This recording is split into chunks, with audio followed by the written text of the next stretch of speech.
Bonsoir, rebonsoir. Regardez les images du porte-avions Ford qui fait mouvement dans la Méditerranée. Il s'est mis en mouvement cette fois-ci en direction certainement des côtes israéliennes puisqu'il reste pour l'instant en Méditerranée et il va avec le Lincoln prendre en tenaille la République islamique d'Iran et s'ajoute à cela cette nouvelle qui est tombée il y a quelques minutes seulement, rapportée par Bloomberg.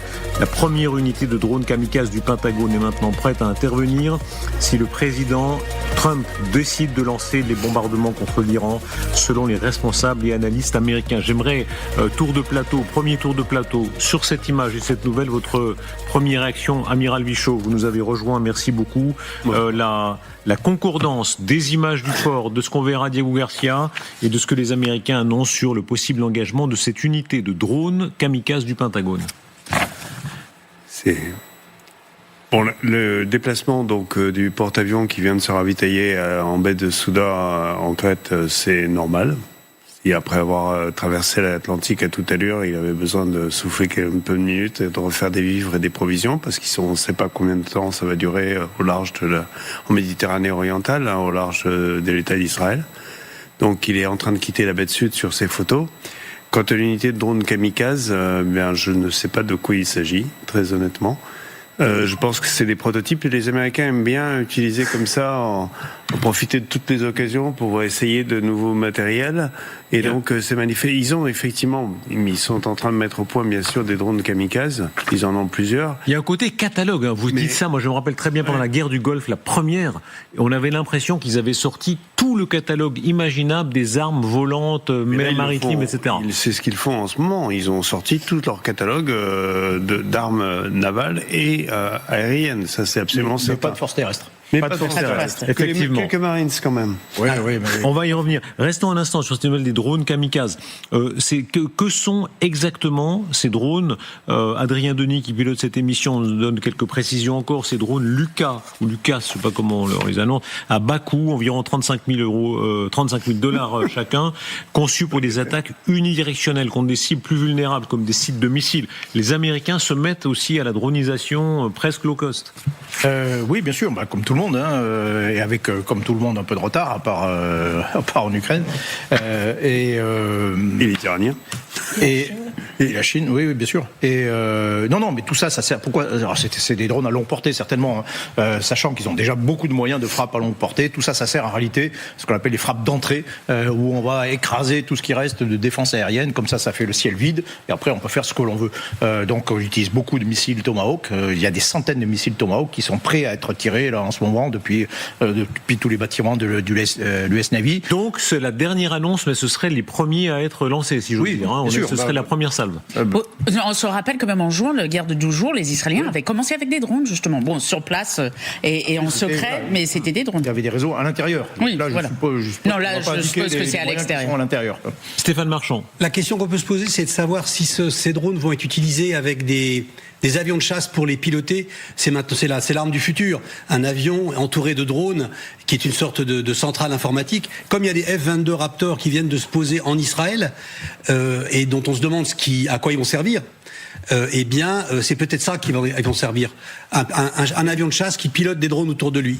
Et regardez une image du drone Lucas que nous avons là pour comprendre ce dont nous parlons. Voilà. C'est ce drone-là dont Bloomberg fait état en citant les responsables militaires américains qui seraient parmi les premières aéronefs, les premiers moyens de bombardement que les Américains mettraient en œuvre. Oui, alors ça ressemble à ce qu'on connaît, les Shahed 136 iraniens qui sont en face. Ils ont copié. Regardez la mauvaise langue de l'amiral Vichot qui dit ils ont copié le Shahed. Oui, mais c'est vrai, mais ils ont eu raison. Voilà, donc l'intérêt c'est que ça coûte pas cher. L'inconvénient c'est que ça porte pas non plus une charge très importante. Un missile Tomahawk, ça porte plusieurs centaines de kilos d'explosifs, ça en porte au maximum quelques dizaines. Donc c'est bien, c'est bien. Vous lancez ça sur des vagues, sur des cibles qui sont pas trop protégées et vous faites des dégâts pas trop chers, quoi. Sur l'ampleur du dispositif américain ce soir, c'est très impressionnant parce qu'on a l'impression vraiment qu'il y a tout le spectre vraiment du début à la fin, c'est-à-dire depuis le porte-avions Ford qui est le plus grand du monde, je crois. Oui. Le plus grand du monde. Regardez cette énorme machine jusqu'au drone Lucas qui coûte 35 000 $. Oui, il y a aussi ce côté un peu panoplie, il y a un côté un peu salon de l'armement. Voilà, certaines de ces choses peuvent être exportées aussi, faut pas oublier. Il faut dans tous les services, il faut en être aussi. C'est-à-dire que voilà, il y a ceux qui disent nous on veut qu'il y ait le porte-avions, il faut qu'il y ait le porte-avions. Je pense que là effectivement les Marines ils doivent piaffer en disant mais pourquoi on n'y est pas, ou l'US Army, enfin tout le monde pousse aussi pour en être. Et à côté de ça, il y a aussi simplement du côté un peu diplomatique, le déploiement de moyens comme menace. Avec cet inconvénient que plus on déploie de moyens, plus ça demande du temps et plus ça donne l'impression que finalement on n'a peut-être pas envie d'y aller, quoi. Amiral Michaud, commentez-nous cette image, parce que vous commandiez un sous-marin nucléaire lanceur d'engins et on parlera d'une dimension nucléaire dans quelques instants qui est très importante, mais d'abord, qu'est-ce qu'on voit sur le pont ici du Ford? Alors, les Américains ont une particularité, c'est qu'effectivement, ils se déplacent avec tous leurs avions sur le pont pour dégager les hangars à l'intérieur. Donc, sauf par très gros temps ou pour des raisons de maintenance, ils les placent plutôt sur le pont d'envol. Donc, on voit ici tout le catalogue des appareils qui sont actuellement en place sur ce bateau. Mais quelle est la logique, pardon? Pourquoi est-ce qu'ils les mettent tous sur le pont supérieur et pas en dessous? D'abord parce que ça dégage une impression de puissance et ça fait toujours partie du show of force, comme on dit, de montrer la force, montrer le grand bateau, le gros bâton et le grand bateau. Donc c'est ça d'abord. Ensuite parce que évidemment ça dégage le hangar, donc c'est plus facile à manipuler, c'est plus facile à caser sur ces énormes plateformes. Et on en met plus. On en avait plus. Pendant la guerre du Pacifique, les Américains mettaient leurs avions sur le pont pour en mettre plus, là où les Japonais les mettaient dans les hangars, et ce qui les restreignait considérablement leur capacité. Regardez l'image, nous venons de le recevoir. C'est une image satellite sur ce qui a précisément, on l'aura dans quelques instants, sur le pont sur le pont du Ford, où on verra qu'il y a 42 fighters et 4 AWACS. Oui, ce sont des Hawkeye. Les Hawkeye, donc l'œil de faucon, ce sont ces avions radars, c'est ceux qui ont une espèce de soucoupe sur le sommet de la carlingue. On a les mêmes à la maison. Ce sont des avions qui permettent d'établir la situation de tout ce qui vole autour du porte-avions, et c'est d'autant plus important maintenant avec les menaces de drones. Ça permet d'établir une situation en temps réel sur des moyens qui sont propres au porte-avions, c'est-à-dire que il s'affranchit complètement du reste. C'est beaucoup d'autonomie. Et décidément, les porte-avions sont au cœur des événements, puisque c'est le porte-avions français, le Charles de Gaulle, qui est concerné par les très graves événements qui se sont déroulés en Suède. Le drone militaire russe, c'est en tout cas les adjectifs qui sont utilisés par le ministère de la Défense de Suède, aurait décollé d'un navire militaire russe, donc selon le ministère suédois de la Défense, et se serait approché dans la proximité du porte-avions Charles de Gaulle, qui est à Malmö. Vous voyez ces images, c'est pas des images prétexte d'archives, c'est le Charles de Gaulle à Malmö. Et donc, selon le ministère suédois, le drone est parti d'un navire militaire russe qui croisait non loin de là. Il s'est dirigé jusque dans la proximité du porte-avions français, jusqu'à 13 km, et il a été neutralisé par les forces suédoises, puisque c'est le protocole. Expliquez-nous ça. Alors, le protocole, pas exactement. Enfin, c'est-à-dire que le principe, c'est que quand vous êtes en escale dans un port étranger, vous vous placez, vous êtes accueilli par ce pays étranger, et la politique française, c'est bien de respecter la souveraineté de l'État hôte, et donc on lui confie notre bateau. Alors on lui confie avec quelques précautions, mais on lui confie notre bateau, c'est-à-dire qu'effectivement, c'est cet État hôte qui assure la protection du bateau qu'on lui confie. Et là, c'est exactement ce que les Suédois ont fait avec succès, c'est-à-dire qu'ils ont détecté à temps ce drone qui décollait, ils l'ont brouillé, et le drone a disparu. C'est un événement de première importance, je souligne. Cette fois-ci, ministère, vous nous avez rejoint, Renaud Girard, dans d'autres cas, comme les drones sur l'île Longue, il n'y avait pas de preuves, pas d'images. Cette fois-ci, le ministère suédois dit oui, il est bien parti d'un navire militaire russe. Oui, je n'ai pas souvenir, personnellement, d'un événement aussi tendu entre forces navales françaises et russes. Je n'ai pas d'ailleurs souvenir, mais je me trompe peut-être, d'avoir vu un porte-avions français. Les porte-avions, normalement, ils étaient plutôt dans les mers du Sud, en Méditerranée, ils s'occupaient du Liban, etc. C'est la première fois. C'est la première fois. Donc Aurélien Hamel, notre chef d'édition que j'ai là en direct, me dit c'est bien la première fois que je suis même très frappé de le voir effectivement dans ces eaux-là. Ça énerve les Russes. Ça a dû énerver les Russes, parce que effectivement c'est la première fois que les Russes voient un porte-avions français depuis qu'il y a des porte-avions français non loin de Leningrad. Donc là, il y a une relation de cause à effet. Et Poutine, qui est originaire de Saint-Pétersbourg, et pour lui, c'est comme si on lui mettait sous le nez. Hein. Oui, alors il faut quand même rester un peu mesuré.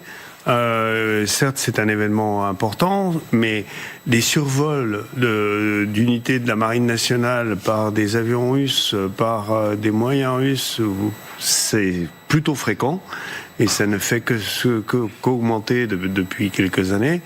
Donc c'est pas la fin du monde. Hein. Et puis encore une fois, ce drone, il n'est pas arrivé jusqu'au Charles de Gaulle. Et on a déjà vu des avions russes faire des passes en verticale, ce qu'on appelle, au-dessus des bâtiments de la Marine nationale. Bon, là, on en est. Et là, c'est le Charles de Gaulle, monsieur. Oui, c'est le Charles de Gaulle, mais bon, voilà, c'est. Regardez. C'est possible. S'ils avaient voulu, par exemple, faire décoller un drone des abords immédiats du port de Malmeuse, qui est pas du tout impossible, un peu dans le même genre que l'île Longue, bon, ça aurait été beaucoup plus compliqué de le stopper. En le faisant, à la limite, en le faisant décoller à plus de 10 km, il nous donnait tous les moyens pour arrêter le drone. Regardez la réponse de l'armée française. Alors là, il y a du panache. C'est un peu Cyrano de Bergerac, le vers final de Cyrano de Bergerac. Je sais plus comment c'est. Enfin, le panache, quel mot final. Tiens bon la vague et tiens bon le vent. C'est le tweet des armées françaises, opération militaire, pour dire on n'a pas peur des drones russes. Ça vous plaît, ça, comme Oui, bien sûr, mais la vague, là, elle est bien. Hein. Comment? Je dis la vague est pas terrible. Oui, la vague, là, elle est pas terrible. Mais regardez. Non, mais je reviens à ce que disait l'amiral. C'est-à-dire que si les Russes avaient vraiment voulu nous agresser, d'abord, ils auraient utilisé un drone qui n'est pas brouillable, ils auraient utilisé un drone filaire, 13 km. Ils ont des drones filaires qui peuvent taper jusqu'à 40 km. Ils en auraient envoyé plusieurs, ils auraient envoyé un truc plus gros, pas brouillable, avec... voilà. Donc c'est un petit drone qu'ils ont envoyé, qui a été brouillé, on ne sait pas ce qu'il est devenu. En fait, ils testent. Oui, non, mais c'est ça, voilà. C'est testé, ça, c'est un peu de la provoque. Mais bon, voilà, il faut pas... Regardez l'image très impressionnante des exercices, puisque le Charles de Gaulle s'exerce à la fois à se prémunir contre les drones et à se prémunir contre les chocs. Lokio, j'écoute. Oui, pour un point de situation tactique, s'il te plaît. Donc actuellement, on a toujours un drone classé hostile qui orbite autour de nous, hors portée de notre système d'armes. Donc on reste sous menace missile. À bord, c'est le branle-bas de combat. Ok, à tous de commandement. Détection tribord 90. Tout le monde se replie sur bâbord.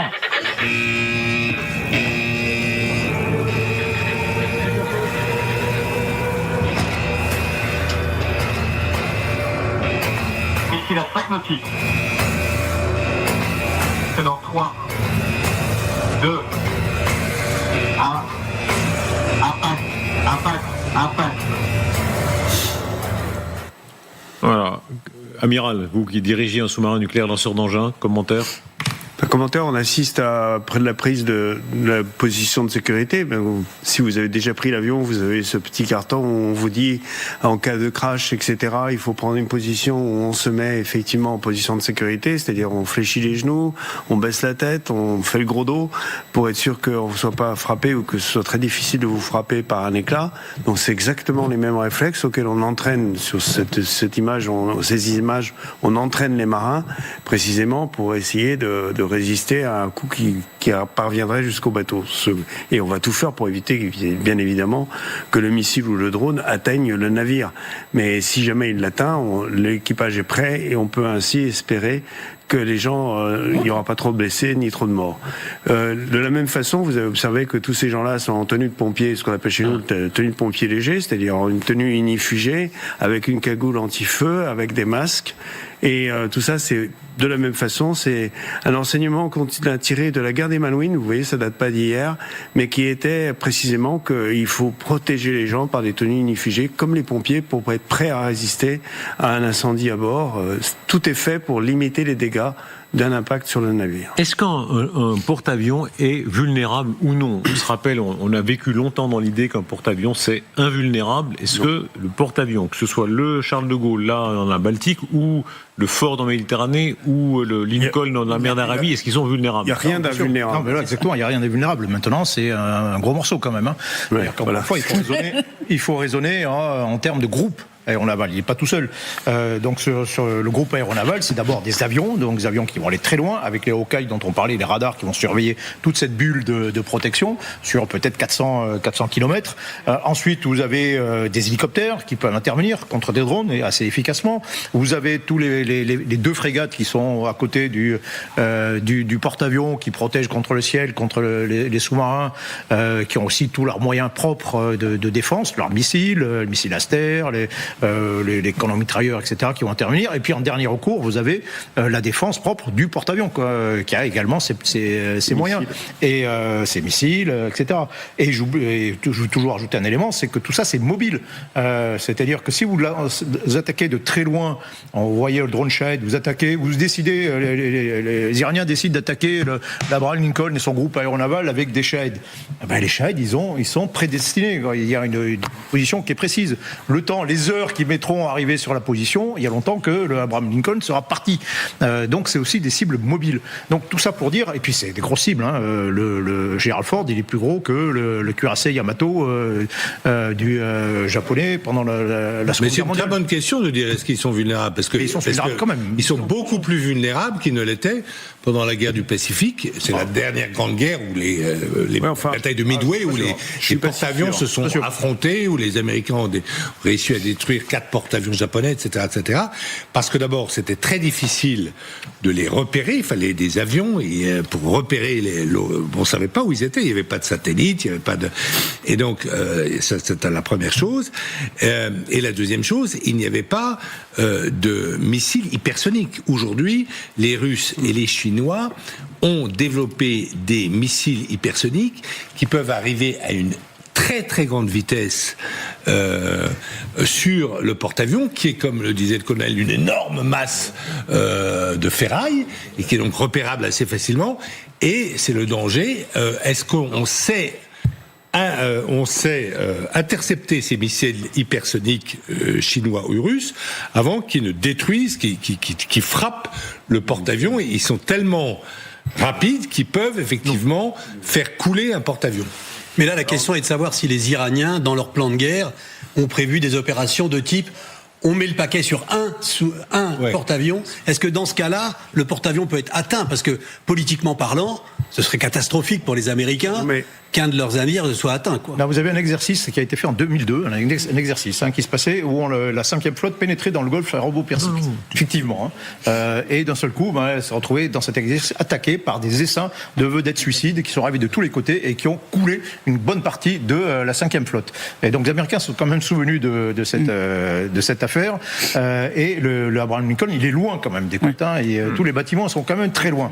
Ce qui exclut quand même un certain nombre de menaces. Donc ils craignent quand même. Oui, parce que le changement fondamental depuis la Seconde Guerre mondiale, c'est qu'effectivement ces porte-avions, ils peuvent opérer de très loin avec des moyens à très longue portée. C'est-à-dire qu'ils ont pris énormément de recul. On n'est plus à des engagements à vue depuis déjà un bon moment, mais on n'est plus à des engagements à vue. Donc ça augmente considérablement la sécurité du porte-avions parce qu'effectivement, il se dilue pas aussi bien qu'un sous-marin dans un océan, mais il est quand même beaucoup plus difficile à trouver, même par les satellites, parce que les satellites, il n'y a pas beaucoup de pays qui en ont en permanence sur tous les points du globe. Donc même aujourd'hui, les Russes ont beaucoup de mal à entretenir leur flotte de satellites et il leur est très difficile d'observer des zones étendues. Dans quelques minutes, ces nouvelles informations elles datent d'il y a quelques minutes seulement, sur cette nouvelle unité de drone qui peut entrer en action d'un instant à l'autre. Cette fois-ci, c'est confirmé par Tim Hawkins, qui est porte-parole du commandement central américain, dans un communiqué qui est transmis ce soir. Ça s'appelle la Task Force Scorpion et elle est issue d'une unité expérimentale. Vous aviez raison de le souligner, effectivement, c'est une sorte d'expérience que les Américains sont prêts à mener contre la République islamique d'Iran. Elle est désormais prête à être déployée. Ce sont des drones kamikazes qui s'ajoutent à l'énorme déploiement américain qui est maintenant mis en œuvre ce soir. À tout de suite. ce qui était sérieux. Bonsoir, rebonsoir. Ce soir, de nouvelles révélations sur l'affaire Clinton-Epstein, puisque ce sont les auditions de Hillary Clinton. Ce sera ensuite le tour de Bill Clinton sur leur lien avec le pédocriminel américain Jeffrey Epstein. Vous nous avez rejoint sur ce plateau. Frédéric Sandretto, bonsoir. Bonsoir. Vous êtes enseignante en civilisation américaine à Sciences Po. Vous avez beaucoup travaillé sur cette affaire.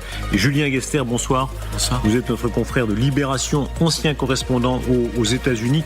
Attardons-nous un instant d'abord sur les images, sur ce qui va se passer là. L'ancien président sera entendu ce vendredi, son épouse entendue donc dès aujourd'hui, ont tout essayé pour se soustraire à cette convocation, accusés d'être une diversion orchestrée. Ce soir, ils ont fini par céder face à la menace d'un vote visant à les poursuivre pour outrage au Congrès. Un mot sur l'ampleur des liens dans le dossier qu'on est en train de découvrir. 2000 citations. Clinton qui a été une vingtaine de fois dans l'avion d'Epstein. 17 fois, 17 visites à la Maison-Blanche alors qu'il était président. Epstein qui a versé des sommes très importantes à la fondation de Clinton. Et on va voir les images qui en témoignent aussi. Ils avaient des liens très forts. Frédéric. Absolument, c'était des liens vraiment, ça dépasse uniquement le cadre financier. Souvent, Clinton avait l'air de dire, écoutez, c'était pour mes associations ou pour les œuvres de charité. On voit bien qu'il y a un lien très très fort. Les photos l'attestent. Vous le voyez en maillot de bain dans des piscines, vous le voyez dans des tenues un peu dénudées, vous le voyez dans le Lolita Express avec une jeune fille très jeune sur les genoux. On ne peut pas penser que ça soit uniquement un rapport financier. On voit quelques-unes de ces photos, effectivement. Elles en témoignent puisqu'il y a les mails et il y a les photos. Avec Epstein, dans la piscine, dans le jacuzzi, dans l'avion, sur l'île, toute cette accumulation de photos montre l'ampleur du lien qu'ils avaient tissé. Alors sur l'île, on ne le sait pas. Bill Clinton nie avoir jamais mis les pieds sur cette île. Les avions, l'avion, le Lolita Express, il faut le dire quand même préciser, c'est un surnom qui lui a été donné par les médias tardivement. À l'époque, c'est surtout le jet Boeing 929 d'Epstein qui est prêté, qui est mis à disposition d'un voyage pour la fondation Clinton sur plusieurs continents, en Afrique, en Europe, en Asie. La vingtaine de vols en fait correspondent à 4 voyages. Après au début des années 2000, entre 2002 et 2004. Et Bill Clinton a toujours dit qu'il n'avait jamais mis les pieds dans les demeures d'Epstein, à l'exception de celle à New York, où il a été reçu dans le cadre d'une levée de fonds, et qu'il n'avait emprunté cet avion que pour aller là, qu'il n'a jamais mis les pieds sur cette île. Est-ce qu'il pouvait ignorer le fait pédocriminel ? Moi, je me rappelle que Gisèle Halimi, qui racontait toujours quand elle va voir le général de Gaulle, elle a su par la suite que le général de Gaulle avait une fiche complète sur elle, parce qu'un chef d'État, il a des fiches sur les gens. Clinton, président des États-Unis d'Amérique, quand on sait la folie du fichage du FBI, est-ce qu'il pouvait ignorer qui était Epstein ? À l'époque, oui. À l'époque, ça dépend de quand vous parlez. Mais si vous parlez du début des années 2000, certainement. Je suis pas sûr d'ailleurs qu'il y ait eu une enquête du FBI, parce que vous vous souvenez que c'est d'abord une enquête de la police de Miami qui a été, il y a une plainte en fait déposée, et quand la police de Miami voit que le procureur de l'État de Floride refuse ou traîne les pieds, c'est là que la police de Miami décide de saisir le FBI. Vous êtes naïf, le FBI fait des fiches sur tout le monde. Vous imaginez vraiment que le FBI ne fait pas des fiches sur qui fréquente je crois que le président des États-Unis ? le FBI, par rapport à son fondateur, avait quand même changé de méthode. Elisabeth Shepard-Sella. Non, ils font des fiches surtout quand vous fréquentez un président des États-Unis. Il ne faut pas oublier, s'il a 17 visites privées à la Maison-Blanche, il y a des enquêtes faites sur des gens qui ont accès au président des États-Unis. Il faut pas se leurrer, notamment pas simplement le FBI. On se rappelle quand même qu'un certain nombre, c'est des emails, c'est des signaux numériques, et que les Américains sont tous plus ou moins sur surveillance, et que si vous fréquentez ce type de personnes, évidemment, on sait à peu près. La folie du renseignement des Américains, ils adorent ça. Ils fichent tout le monde à tout va. Évidemment, on peut pas imaginer que Clinton n'ait pas été au courant, et d'ailleurs qu'il ait été espion et espionné, qu'il ait aussi été l'objet lui-même d'ailleurs de l'espionnage du FBI, quand il allait chez Epstein, etc. Oui, de toute façon, le FBI suit un président américain et donc connaît ses activités. Et de toute façon, même à un niveau inférieur à celui du président américain, vous avez un visiteur, il y a un criblage qui est fait par les services de renseignement, et donc qui aurait dû le mettre en garde contre Jeffrey Epstein. Dans le fonctionnement, qu'est-ce qu'il pouvait amener en sens inverse ? Qu'est-ce que Clinton amenait à Epstein ?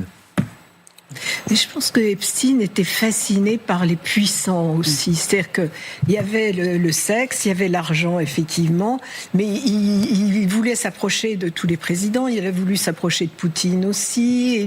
Je pense qu'il y a aussi cette dimension-là. Puis peut-être que c'est également une protection au cas où il aurait des ennuis, parce qu'avoir une relation proche... Si vous êtes un banquier comme Lazare ou Rothschild et que vous pouvez montrer à vos clients, vous voyez, en photo comme ça négligemment, vous laissez traîner. Oui, Bill il y a une photo, j'étais avec Bill hier soir.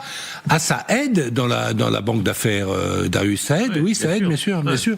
Et c'est ça ce qu'il cherchait. Ce qu'on ne sait pas à propos de Lille, c'est cette photo que vous avez montrée avec la jeune fille qui a un joli petit Marcel. Dans la piscine, vous voulez dire? Non, on voit une jeune fille qui a un Marcel blanc, mais assez des jolies épaules, qui est sur les genoux de Bill Clinton. Cette photo a été prise où? On ne le sait pas, ce sera sans doute une question auxquelles il aura à répondre demain. Une des choses quand même qu'il faut préciser, c'est que ces nombreuses visites à la Maison Blanche d'Epstein, il n'est pas forcément reçu par le président. Après, à vrai dire, ce que l'on sait, c'est plutôt qu'il n'est pas reçu par le président. Il est accueilli à la Maison Blanche de Bill Clinton, mais c'est des membres de l'administration. Il y a des liens entre le clan Epstein, sa compagne de l'époque, surtout. Peut-être les liens sont encore plus forts entre Ghislaine Maxwell, qui était sa compagne, qui était sa complice aussi, et le clan Clinton. Il faut dire que les innombrables mails qui mentionnent le mot Clinton, aucun n'est échangé ni par Hillary Clinton ou Bill Clinton avec Epstein, et pour cause, Bill Clinton n'utilise pas l'email. En revanche, il y a des mentions.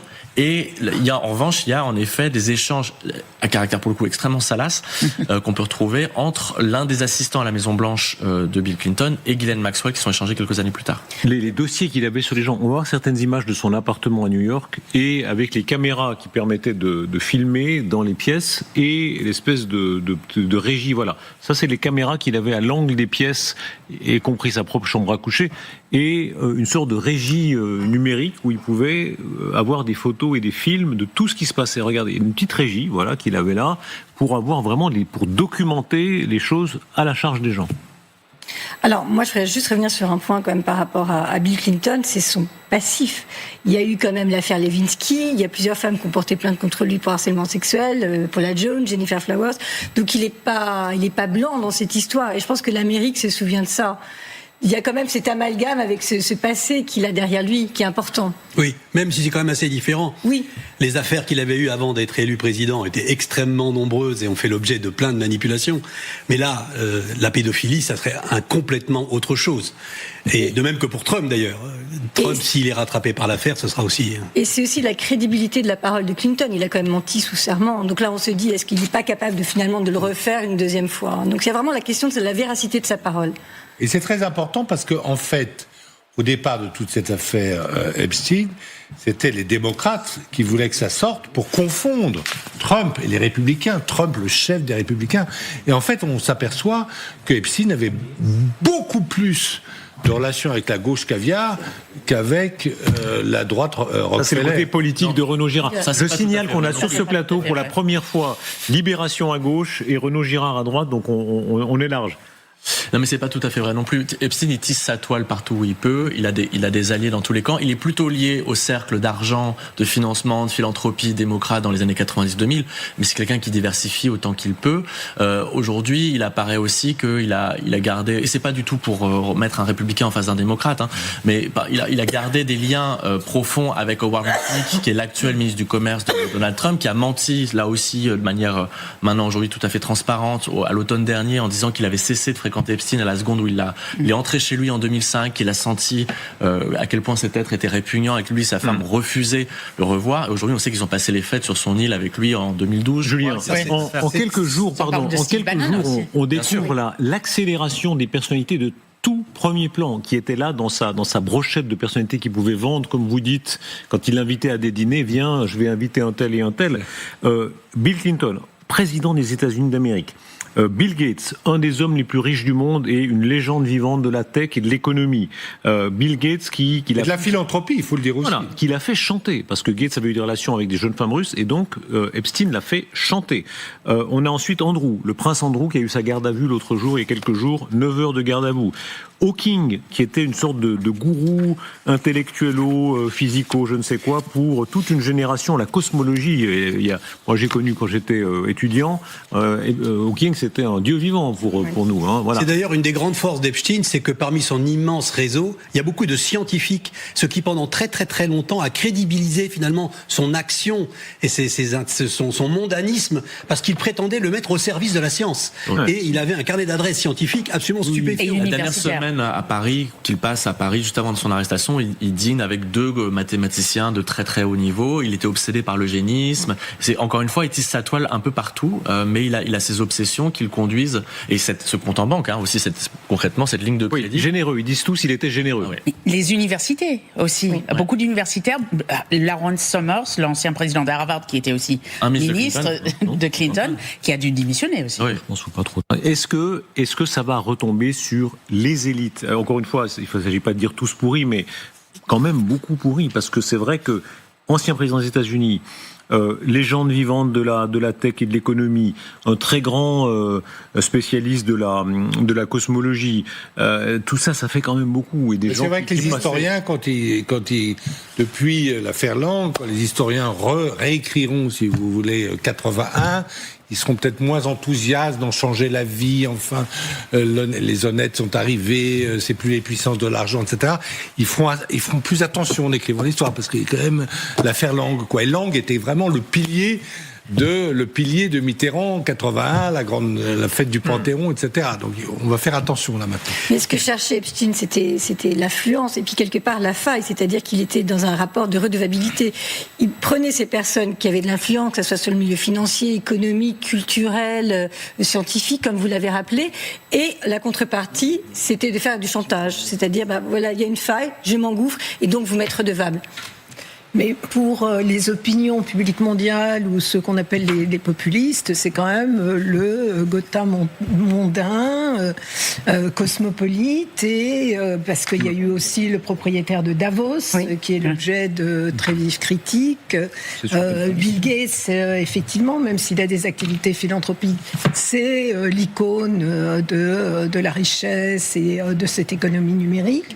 Et les conséquences sont assez pernicieuses dans ce domaine. Il ne faut pas oublier qu'il y a des gens qui ont refusé la méthode Epstein.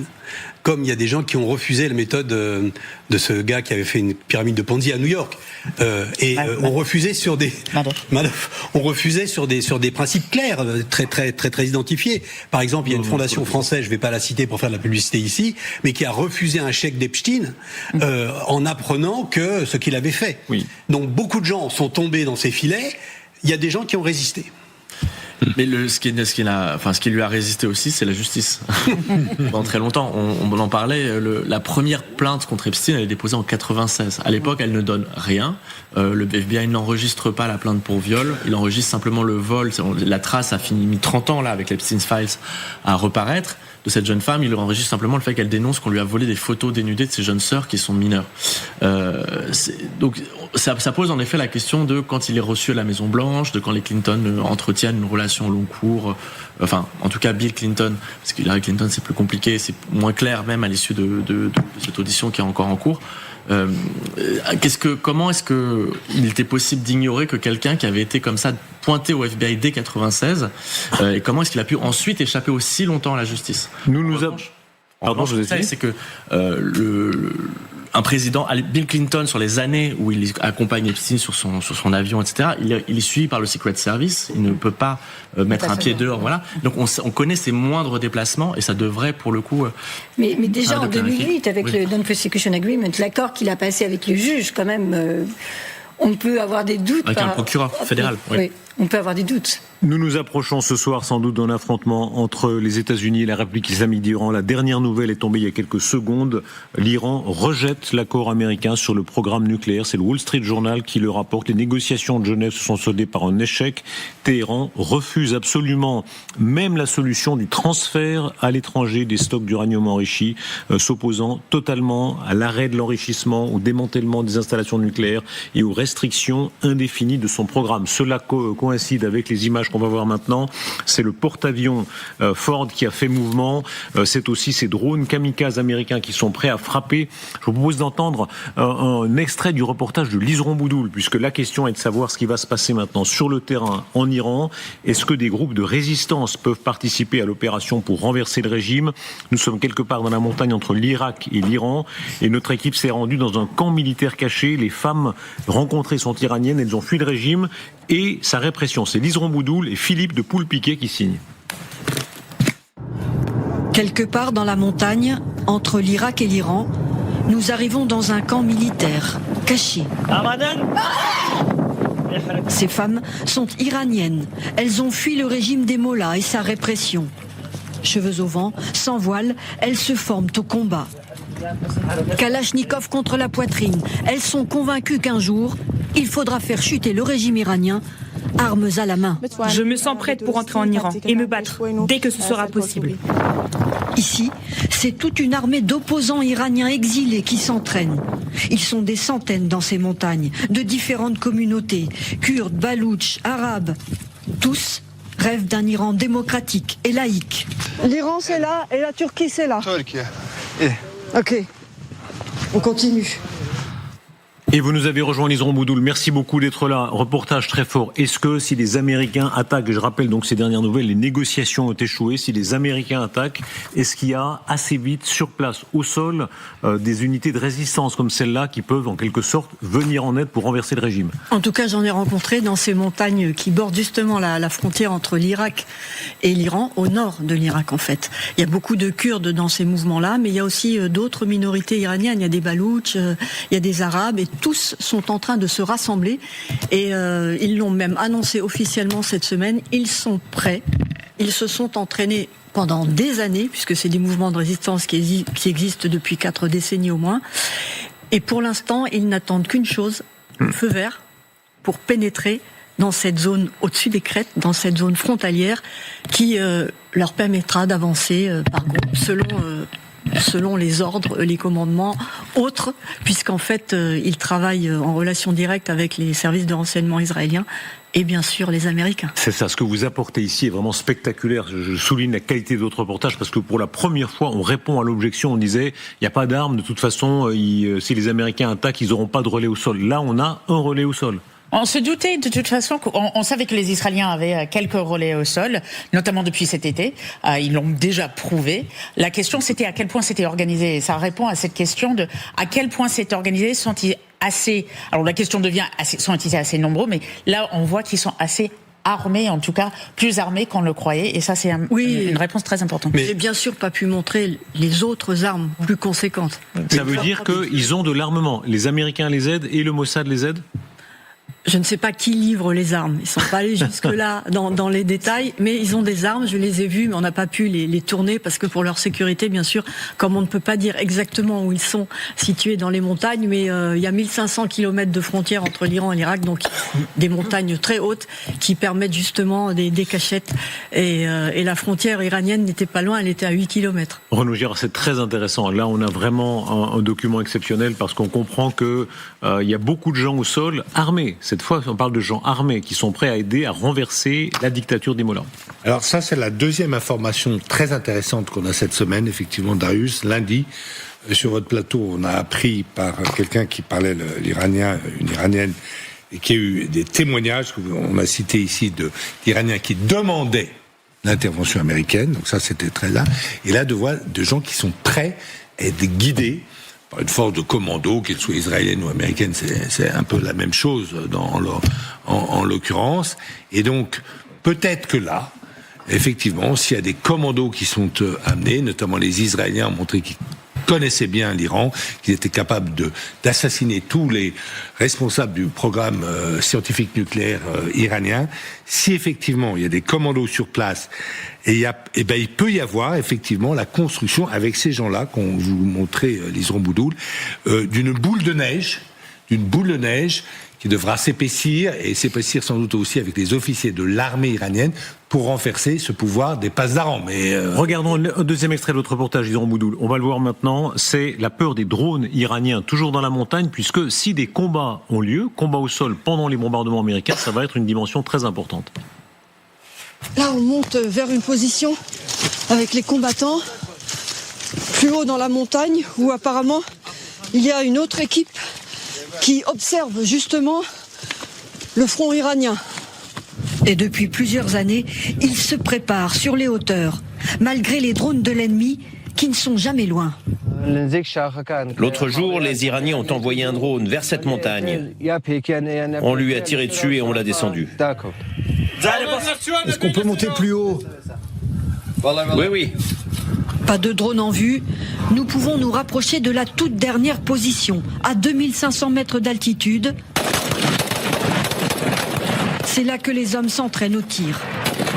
Ces combattants nous confient qu'ils ont des cellules dormantes à l'intérieur de l'Iran. Ils envoient aussi des petits commandos pour des actions secrètes, souvent organisées avec les services de renseignement israéliens. Yzeran Boudoul, expliquez bien la géographie, parce que c'est très important. Ils sont là donc juste à la frontière. Si demain les Américains bombardent, qu'est-ce qu'ils font? Ils attendent le feu vert pour avancer. C'est-à-dire que là, ils s'entraînent, sachant que le terrain côté iranien est exactement le même que celui qu'on voit là. Et là, on est encore côté irakien. Donc justement, ils s'entraînent là dans un espèce d'amphithéâtre rocheux, parce qu'ils sont un peu à l'abri. Et ils s'entraînent, ils essayent d'organiser certains types d'attaques. Et ils pensent qu'ils seront suffisamment entraînés pour agir le jour où on leur dira il faut y aller. Mais pour l'instant, ils ne sont pas en mode actif. Ils sont en mode préparation, organisation, mais j'ai constaté que l'organisation était quand même assez avancée. Ils ont l'air bien actifs déjà, si je peux me permettre. Ils sont bien actifs et d'autant plus qu'ils m'ont vraiment confirmé qu'ils envoyaient régulièrement des petits groupes, des petits commandos à l'intérieur, avec des objectifs précis. Ils font aussi certainement passer des armes, des Starlink et autres instruments qui peuvent servir à d'autres unités de résistance qui sont sur place en Iran, parce qu'il y en a, même si on en parle peu, et que bien sûr les Iraniens ne veulent pas médiatiser. Par exemple, qu'il y a eu une attaque lundi du gros compound, du gros complexe du gros QG de Khamenei, par des unités de résistance, apparemment plutôt proches des Moudjahidines du peuple cette fois-ci. Mais cela veut dire qu'il y a bien différents mouvements d'origine différente à l'intérieur du pays qui se préparent. Donc, ce qui est très intéressant, c'est qu'on savait qu'Israël travaillait avec les Moudjahidines du peuple, cette organisation un peu islamo-gauchiste, et qui avait dénoncé le programme nucléaire iranien, la première. Mais ce qui est intéressant, ce qu'on voit, c'est la première fois qu'on voit ça, enfin que moi en tout cas je vois ça, c'est que les Israéliens jouent aussi sur les minorités ethniques en Iran. Qui sont très une question à l'amiral Michaud, le militaire sur ce plateau. Est-ce que là, ça peut jouer un rôle militaire? C'est-à-dire, effectivement, les Américains font un certain nombre de bombardements sur les passes d'Aran, sur les centres militaires, et simultanément, il y a une opération au sol. Alors, tout est une question d'effectifs. Mais il y a une réaction qui est intéressante à observer, c'est celle de la Turquie. La Turquie s'inquiète énormément de ces groupes armés qui se forment actuellement, parce que qui dit groupe armé dans cette région-là, comme vous l'avez dit, madame, on pense tout de suite aux Kurdes.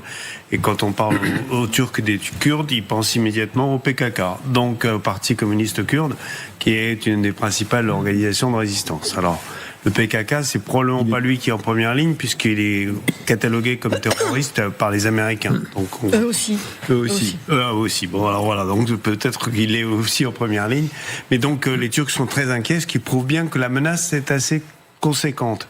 Bon, maintenant, il y a eu déjà des incidents depuis plus d'un mois sur cette frontière-là, effectivement, entre des groupes de partisans, on va les appeler comme ça, et les mollahs ou les gardes de la Révolution, et les gardiens de la Révolution. Et effectivement, c'est l'ennemi, évidemment. Les gardiens de la Révolution, et toujours extrait de votre reportage d'Yzeran, c'est la question, est-ce qu'ils ont peur des gardiens de la Révolution qui sont dans le bras armé du régime? Mets ton arme comme ça. Les gardiens de la Révolution sont redoutables. Est-ce qu'ils vous font peur? On n'a pas peur des gardiens de la Révolution iraniens. C'est eux qui doivent avoir peur de nous. On va leur montrer notre force.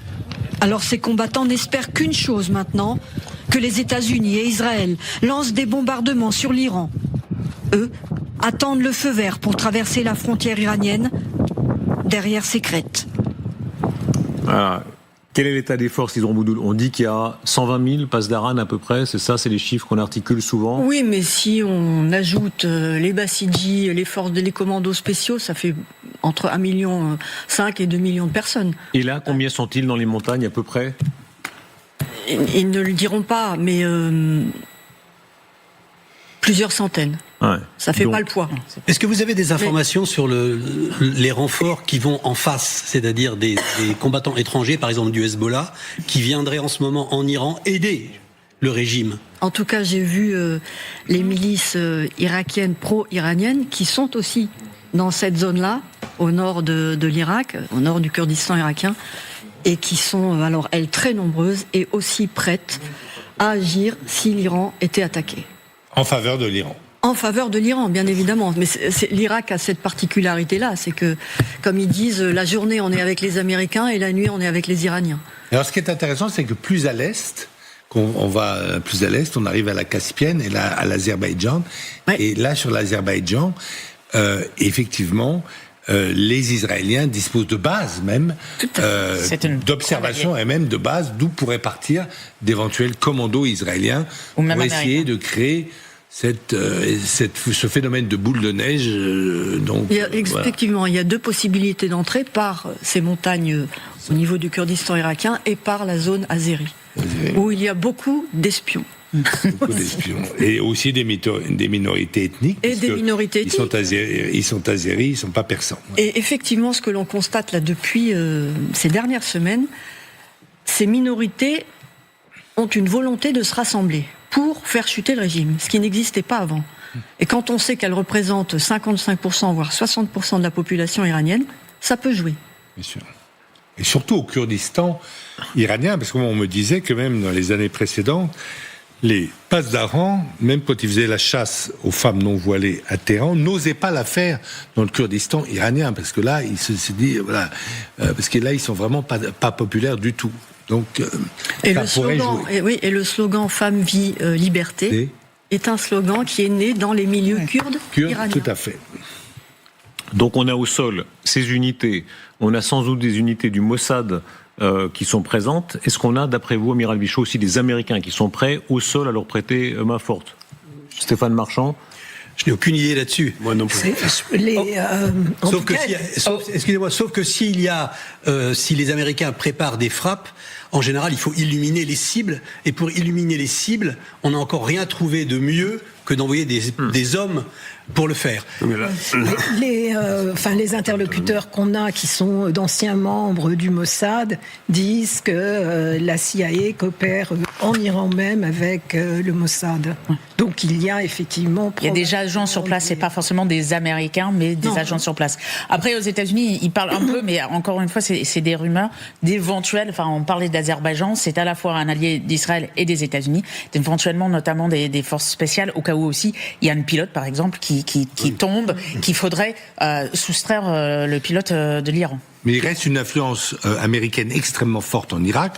Là, Liseron nous a montré donc la frontière de l'Irak, puisque Trump a quand même réussi à mettre son veto à la nomination du Premier ministre Maliki, qui avait été investi pourtant. Et non, les Irakiens respectent, puisqu'il y a quand même une influence, et il y a beaucoup évidemment d'éléments de la CIA américaine en Irak, avec des spotters aussi, ça a permis de tuer Qassem Soleimani, et il n'est pas du tout impossible que ces gens se soient déplacés, peut-être dans la vallée voisine, vous avez dit 1500 kilomètres de frontière, et donc qui seraient prêts aussi à passer de l'autre côté à partir de l'Irak. Oui. Quelles sont les informations que vous avez sur le fait que eux, mais aussi plus largement la population de la région, attend et espère les Américains? Alors, j'ai pu, lors de cette mission, qui a commencé au Kurdistan, mais en Syrie, et après, côté irakien, rencontrer, justement, le long de cette frontière, des Iraniens et des Iraniennes, qui parlaient avec beaucoup de difficultés, parce qu'ils étaient terrorisés à l'idée de pouvoir passer à l'antenne, même sur une chaîne européenne. Et beaucoup m'ont dit être déçus, parce que justement, ils avaient tant espéré le jour où Trump leur a dit « l'aide arrive », et l'aide n'est pas arrivée. Donc, ils m'ont dit « on espère toujours », mais il y avait quand même ce sentiment de profond désespoir en eux. Lisan Boudoul, vous connaissez si bien la région, vous êtes une témoin extraordinaire. Je me rappelle à quel point, même avec les talibans, vous mettiez le voile islamique, vous parliez même... C'est obligatoire, oui. Comment ? C'est obligatoire en Afghanistan. Mais vous engagez la conversation, même parce que vous êtes très croyante, vous avez votre croix chrétienne, et vous engagez la conversation sur la religion, vous parlez à tout le monde, c'est vraiment la force de vos reportages. Est-ce que vous sentez qu'en Iran, il se passe réellement quelque chose ? C'est-à-dire que dans ce pays-là, le désir de changement est en train de gagner au-delà des opposants traditionnels ?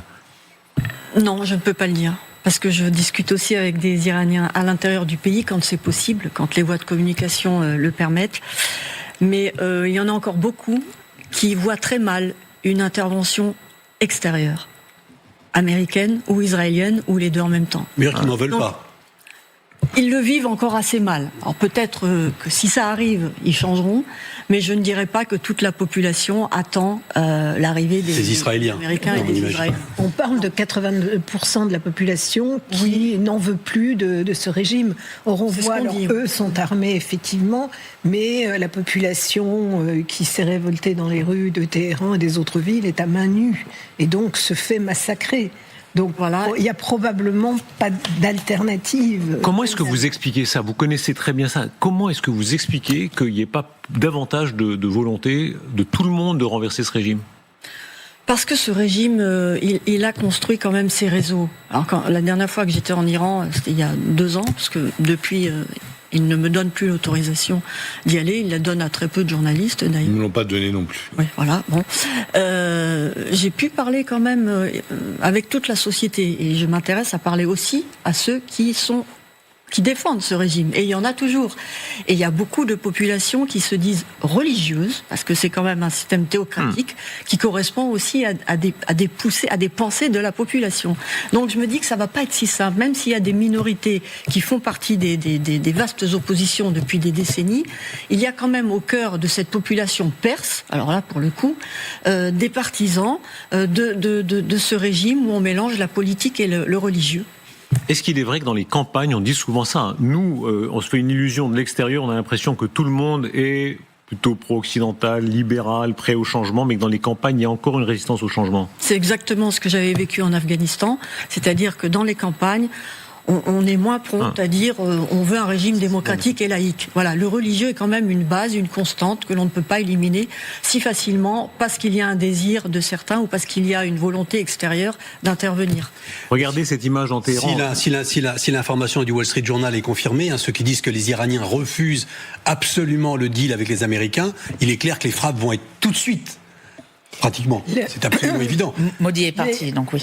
Les Américains ont tout fait pour que les Iraniens refusent. Oui. C'est une offre ultra maximaliste. Et ce qui est intéressant, c'est que finalement, les Iraniens font peut-être le calcul que plutôt que d'accepter des concessions inacceptables pour beaucoup d'Iraniens et donc de risquer de véritablement sauter de l'intérieur, mieux vaut se faire bombarder, tenir, parce que Trump est pressé, ils le savent, il ne va pas bombarder pendant des mois, il va peut-être bombarder pendant des jours.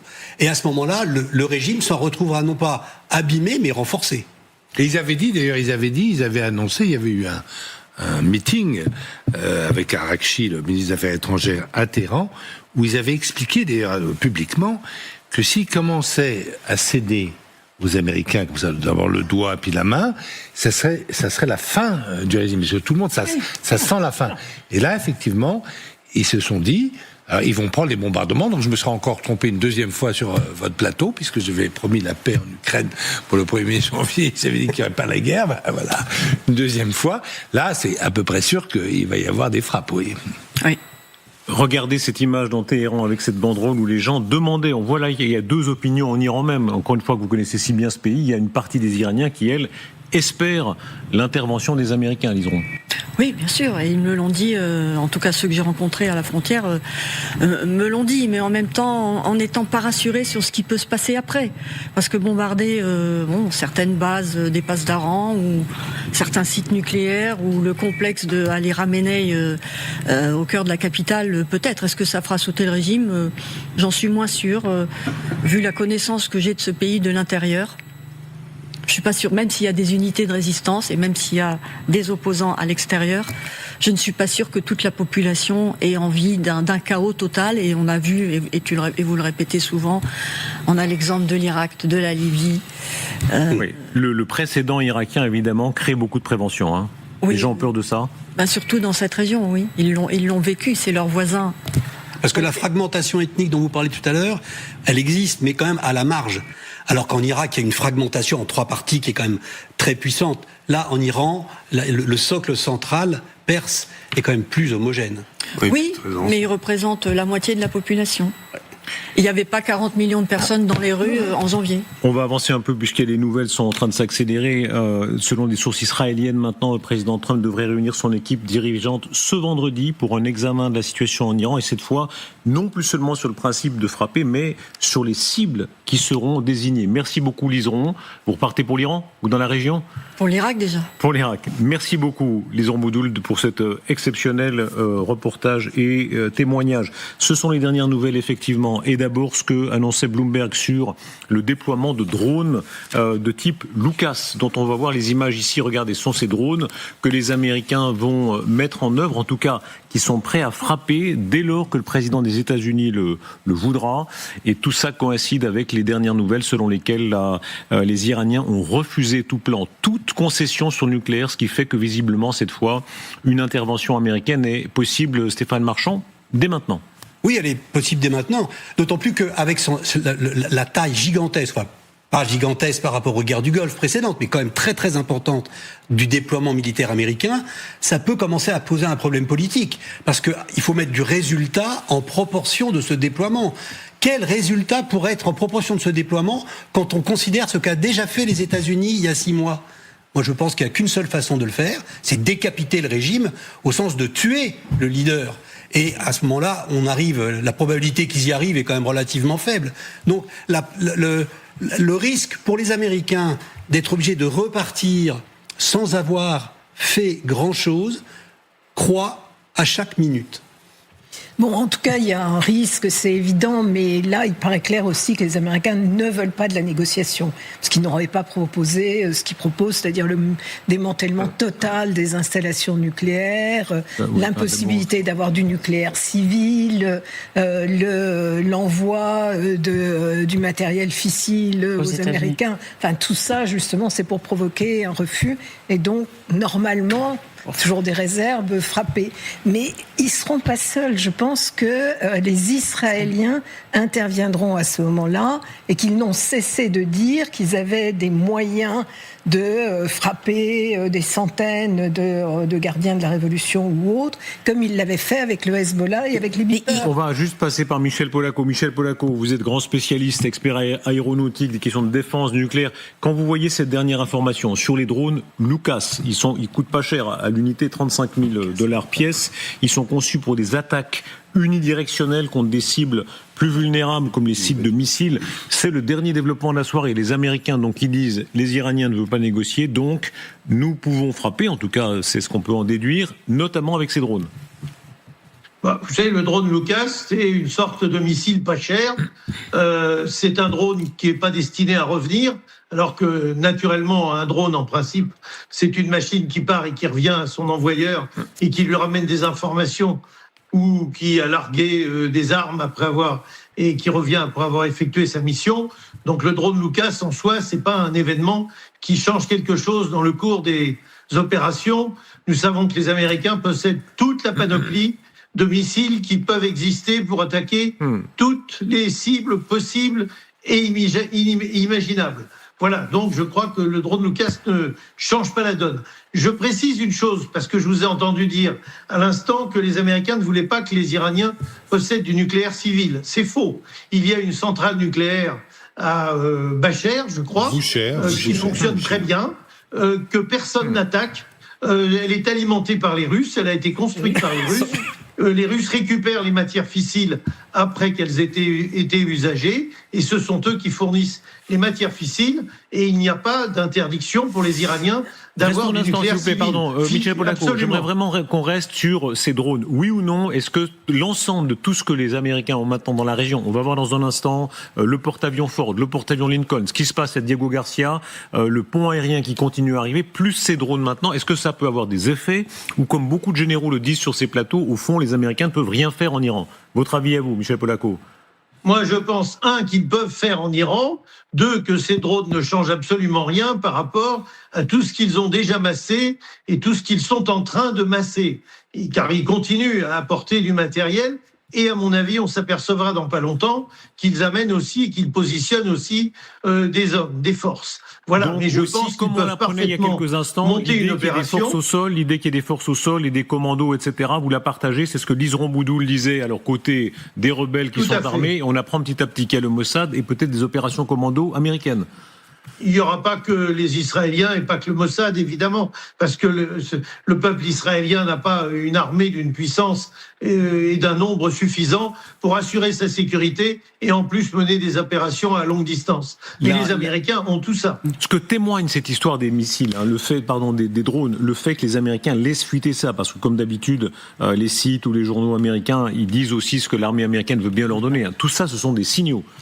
Tout ça, ce sont les signaux qui se sont accumulés cette semaine. On a entendu beaucoup de fuites de ce que les militaires auraient dit à Donald Trump. Après, on a vu même beaucoup de photos du Ford qui s'approche a priori de Haïfa. On a vu des fuites non seulement dans la presse américaine, mais aussi dans la presse israélienne, parce que c'est quand même très important pour la suite. Ce que je dirais juste, c'est pas forcément des Israéliens sur place, c'est aussi des Iraniens formés par des Israéliens. C'est ce qu'on vient d'entendre. Oui, justement, non, parce que Polaco disait qu'on pouvait pas à la fois se défendre et aller sur place. Effectivement, c'est pour ça que depuis longtemps, le Times of Israel, la semaine dernière ou il y a 2 semaines, avait justement une interview avec un des agents du mois de juin et de la guerre de 12 jours qui a été recruté en 2015 par le Mossad. Donc on sait que ça fait des années que les Israéliens planifient. Regardez bien la carte qu'on voit maintenant pour bien comprendre la vision d'ensemble, qu'on ait la vision d'ensemble de tout ce qui enserre maintenant la République islamique d'Iran. On a 3 points principaux. Le Gerald Ford, on va y venir dans quelques instants en Méditerranée. On a le Lincoln, dont on parlait déjà précédemment, qui se trouve dans la mer d'Arabie, et Diego Garcia, qui est cette île de laquelle peut décoller, on verra dans quelques instants aussi, les F-16 et peut-être les B-2. Amiral Vichot, on a là vraiment une espèce d'arsenal général qui peut frapper en Iran. Oui, ce qui est très intéressant, c'est que cet arsenal est réparti des 2 côtés donc de la péninsule arabique, ce qui permet effectivement des manœuvres sur tout ce grand pays qu'est l'Iran, parce que c'est bien ça le problème, il faut pouvoir être partout à la fois, puis en même temps il faut protéger ses alliés, c'est-à-dire il faut protéger Israël, et puis il faut aussi protéger les États du Golfe. Et ça va pas être le plus facile. Parce que les Iraniens, avec leurs armes low cost, peuvent attaquer assez facilement les États du Golfe d'une manière de rétorsion contre les frappes. Il y a aussi des avions, aujourd'hui, pour la première fois, des avions américains sur des bases israéliennes en Israël. Et ça, c'est nouveau. Les F-22. Et c'est même sans précédent. Oui, non, c'est sans précédent. C'est vraiment important de le dire parce qu'en général, les Américains se lancent, par exemple, d'Arabie Saoudite ou du Qatar. Comme ils peuvent pas forcément utiliser ces bases-là, on les voit sur une base israélienne où on sait très bien, ils sont bien accueillis. Regardons le Ford, puisqu'on va prendre le premier de ces 3 points. On est en Méditerranée et le Ford, effectivement, s'est mis en mouvement. C'est le plus grand porte-avions du monde. Et aujourd'hui, il a quitté la base navale en Crète où il se trouvait après l'escale qui a duré quelques jours et il se dirige vers où? J'imagine vers la côte israélienne. Oui, parce qu'en fait, il est là pour protéger Israël parce qu'il était évident que la première cible de représailles iranienne pour essayer de susciter un immense élan de solidarité avec l'Iran de la part de tous les pays du monde arabo-musulman. Je dis pas que ça va marcher. C'est le calcul, évidemment, du régime théocratique iranien. En frappant Israël pour essayer d'avoir que le monde arabo-musulman se soulève aux côtés des Iraniens. Donc il se donne des moyens. Renaud Girard, pardon de vous couper, mais moi je suis quand même frappé. J'ai entendu beaucoup de généraux français, pas vous, amiral, mais ces derniers jours dire ils sont nuls, les Américains sont nuls, ça marchera pas, ils sont piégés eux-mêmes, ils vont jamais frapper. Je crois que même vous disiez un peu ça, Renaud Girard. Moi j'étais persuadé qu'ils voulaient négocier. Là je me suis trompé. Ça va être le moment de vous mettre de la cendre sur la tête. Et là on voit à quel point ils se donnent des moyens considérables. Et je pense pas que les mollahs soient très à l'aise en ce moment de voir tout ça autour d'eux. Non, ils se donnent les moyens considérables à la fois pour frapper frapper, mais aussi, comme disait l'amiral, pour se protéger. C'est très important. A priori, le Ford va à Haïfa, donc Haïfa qui est le port au nord d'Israël, qui peut aussi les protéger éventuellement de tout ce qui peut venir du Hezbollah du nord. Mais et ils ont évacué également une partie de la 5e flotte et de la base qu'ils ont au Qatar. Comme ils ont fait ceux qui nous rejoignent maintenant, je vous rappelle les principales informations. La première et la plus importante peut-être en quelque sorte, c'est que les Iraniens ont refusé toute négociation sur le nucléaire, ce qui peut signifier la guerre. Puisque c'était les conditions que fixaient les États-Unis d'Amérique. La deuxième information, c'est ce que l'on a vu il y a quelques instants avec ces drones kamikazes que les États-Unis sont prêts à mettre en œuvre. C'est ce que dit Bloomberg. Et puis la troisième information qui compte évidemment beaucoup, c'est cette réunion selon la presse israélienne qui aura lieu ce vendredi autour du président des États-Unis, non plus pour fixer le principe, mais pour fixer les cibles. Si c'est le cas, on a une accélération vers des bombardements, Renaud Girard, qui est très considérable. Très considérable, notamment c'est ce que a dit Sylvie Berman, c'est-à-dire effectivement qu'ils ont gardé que le personnel essentiel dans leur base du Qatar, qui est une base importante, normalement, qui est le commandement du CENTCOM, du commandement central américain qui va des rives de la Méditerranée à l'Hindoukouche. Il y a ce rassemblement de forces, il y a le fait qu'ils disent que les Iraniens refusent toutes les offres américaines. Les Américains avaient mis la barre très haut. On a l'impression d'un rituel. Rappelez-vous, ils avaient fait pareil en Irak avant de frapper. Ils disent on négocie. Ils veulent pas négocier. Désolé. Et là, ils ont mis la barre très haut parce qu'ils ont dit zéro enrichissement. Il faut rappeler que le droit international, c'est-à-dire l'Agence internationale de l'énergie atomique et surtout le traité de non-prolifération de 1968 autorise les pays à développer l'énergie nucléaire électrique. Mais le droit, Renaud Girard, en bon français, le droit, il s'en tape. Oui, voilà. Vous avez très bien compris ça. Regardez ces images, s'il vous plaît. Ce sont les photos satellites qui montrent la position du Lincoln avec le ravitailleur. Expliquez-nous ça, s'il vous plaît, Michel Polaco. C'est le porte-avions américain Lincoln en formation lors d'un ravitaillement, à la fois en carburant et en munitions. On est dans la mer d'Arabie. Alors un porte-avions, ça n'a pas besoin de carburant puisque c'est à propulsion nucléaire. En revanche, les avions, les hélicoptères qui sont à bord, eux, ils utilisent du carburéacteur, du kérosène. Donc il y a des ravitaillements à la mer. Et là, il est probable qu'on assiste à une phase de ravitaillement à la mer. Vous avez un ravitailleur qui navigue en patrouille proche et à vitesse évidemment équivalente et qui fournit du carburéacteur pour remplir les soutes du porte-avions. On peut même imaginer que c'est le plein avant l'entrée sur l'autoroute. Vous voyez, je veux dire que c'est un moment important où on sait que le porte-avions, parce que pendant des opérations, les très bon vulgarisateur, Michel Polaco. Oui, il faut pas oublier. Je vous faisais un compliment, Michel Polaco. Je disais que vous étiez un très bon vulgarisateur, mais je vous connais depuis 40 ans, donc faut pas oublier les nourritures aussi, parce que c'est quand même important, et également les munitions. Ces ravitailleurs-là sont souvent des ravitailleurs totalement polyvalents, comme d'ailleurs ceux dont dispose la Marine nationale, qui permettent de recompléter complètement le plein du porte-avions et de son escorte. Parce que là aussi, le ravitailleur, il est très précieux pour les navires d'escorte qui, eux, sont pas à propulsion nucléaire et qui, eux, consomment énormément de carburant. Disons les choses, tout ça commence à faire beaucoup pour la gesticulation. Là, on est au-delà de la gesticulation. Je pense qu'on est tous d'accord là-dessus. Même le sceptique Renaud Girard. Surtout quand on a effectivement un journal qui est habituellement très bien renseigné, qui est le Wall Street Journal, qui dit que les négociations ont échoué et qu'il y avait en plus une réunion de crise vendredi à Washington. Donc là, je suis quand même, ça chauffe pour moi. Je vais sans doute perdre mon pari. On verra demain parce que quand même les Iraniens disent que lundi il y aura des nouvelles négociations. Donc on est toujours un peu sceptique du bonheur des Iraniens, mais on se rappelle que quand même au mois de mai de l'année dernière, juste avant la guerre, c'était la même chose, tout va bien, c'était des super négociations, on verra la prochaine fois, et en fait ça a commencé à bombarder. Donc c'est très probable, notamment aux États-Unis, qu'ils se préparent à quelque chose. Et même les âmes se préparent. Regardez cette image, c'est la messe à bord du Lincoln. Alors j'imagine qu'il y a aussi un rabbin, un imam, il y a tout. un prêtre protestant, etc. Vous avez même des Bibles des Torahs et des Korans officiels pour les armées. C'est ça. Et là, c'est une messe de mercredi décembre, je crois. Je sais pas si le violet est de rigueur pour mercredi décembre. Oui, c'est carême. C'est ça? C'est carême. Voilà. On est en plein carême, effectivement. Et voilà c'est aussi le Ramadan, hein. Et c'est aussi le Ramadan, absolument. Et là, on voit la messe à bord du Lincoln. Et quel était le rite quand vous étiez vous vous aviez aussi une petite chapelle dans le sous-marin nucléaire. Non, on n'a pas de chapelle dans le sous-marin nucléaire. Par contre, ceux qui le veulent peuvent effectivement faire leur prière à bord du sous-marin. Il n'y a pas de problème. On embarque le Saint-Sacrement, on embarque les textes religieux et il y a tous les dimanches une célébration pour ceux qui sont de rite catholique ou même peuvent faire quelque chose d'œcuménique avec les protestants. Et pour le moment... Et vous aviez des aumôniers qui venaient de temps en temps? Alors, on n'a jamais... Les aumôniers... Il y a un aumônier à l'escadrille des sous-marins. Il y a plusieurs aumôniers, d'ailleurs. Il y a les aumôniers de tous les rites, et de tous les rites validés par la République, si j'ose dire.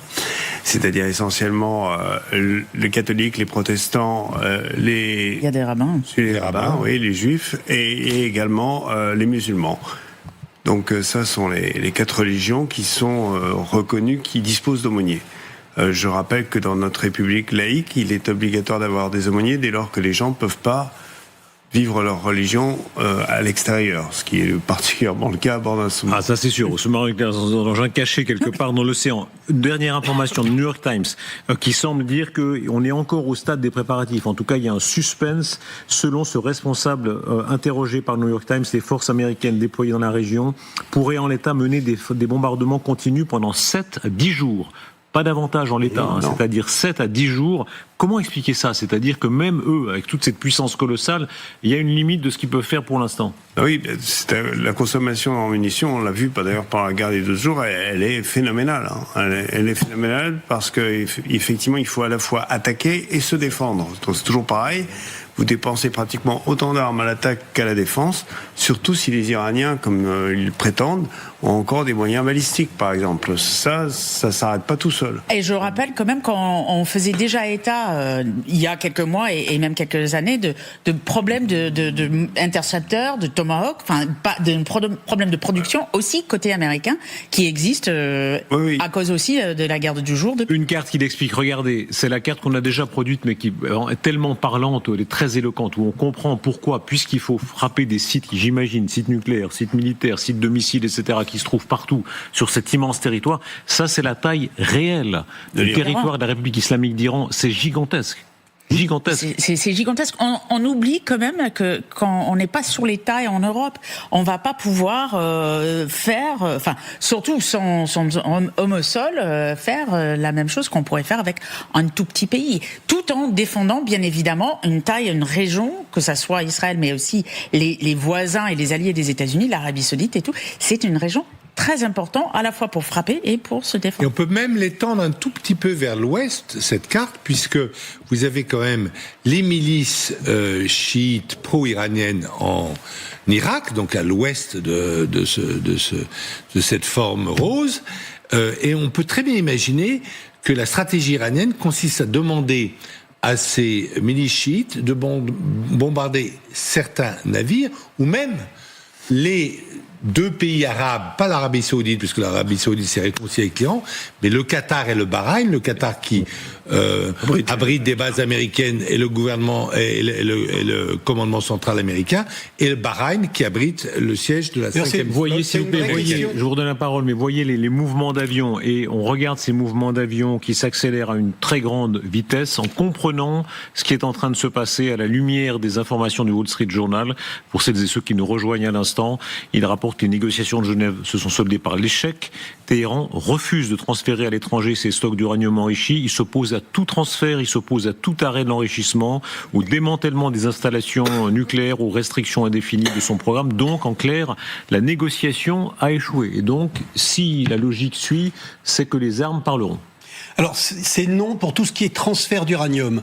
En revanche, comme l'ont dit les Iraniens, ils ont déjà dit qu'ils ne souhaitaient pas faire une arme nucléaire, et ils l'ont dit à plusieurs reprises, dès 2015 avec Obama, et par conséquent, ce point-là est acquis. Les Américains pourraient toujours utiliser ça s'ils cherchent une porte de sortie. Alors là, cherche-t-il. Vous êtes avec nous, Michel Polaco. Expliquez-nous la carte qu'on voit là, c'est-à-dire ces mouvements des avions américains qui traversent l'Atlantique. Pourquoi est-ce qu'ils ont besoin d'aller chercher encore tellement d'avions jusque l'autre côté de l'Atlantique ?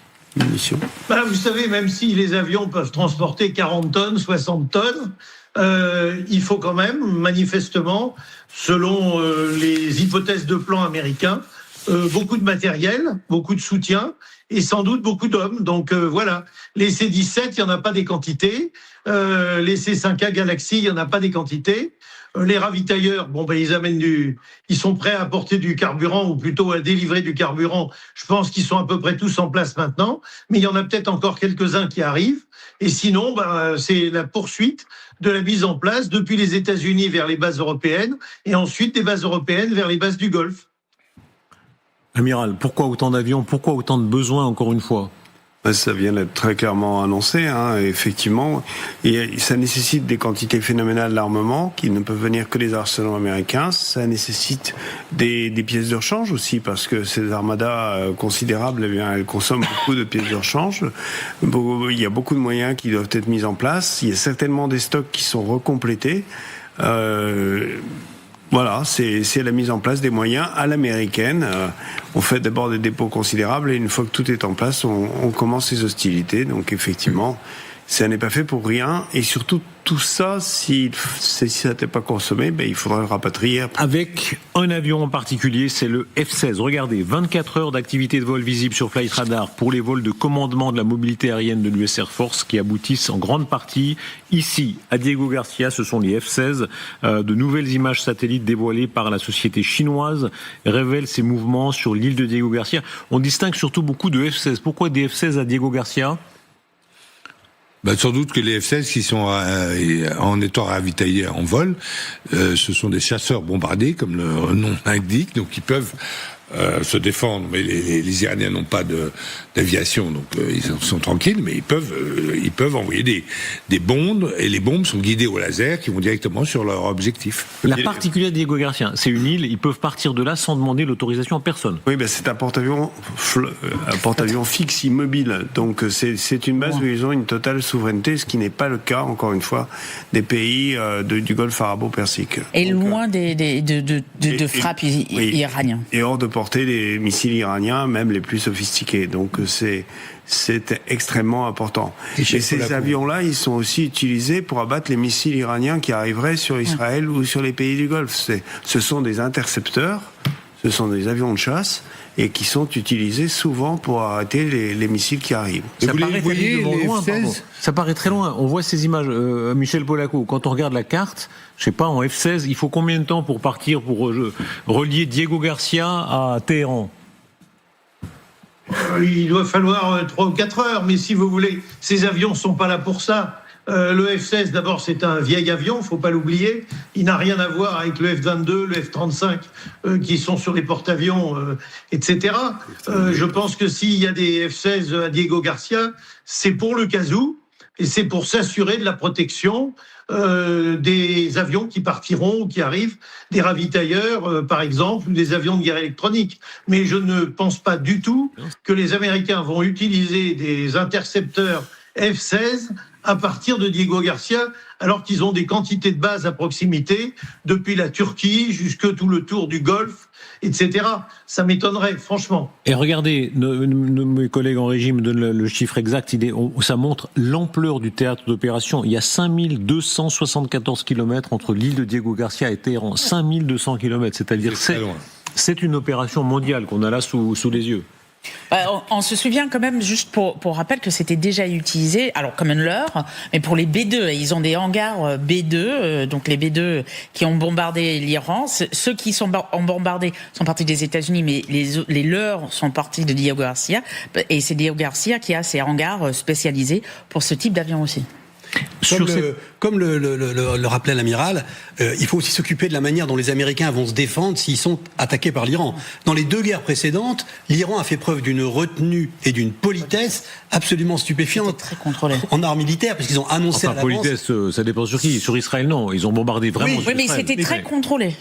C'est très contrôlé. Si là, ils décident de se lâcher complètement, ils ont le moyen, effectivement, d'infliger aux Américains des pertes qui obligeraient, parce que c'est l'Amérique, qui obligerait l'Amérique à surenchérir, et surenchérir probablement avec des envois de troupes au sol. Donc ça changerait la nature du conflit si les Israéliens se montrent moins retenus. Est-ce que vous y croyez à ça, que l'Iran a, si on veut, de la réserve, c'est-à-dire qu'elle n'a pas tout utilisé, qu'elle a de la réserve?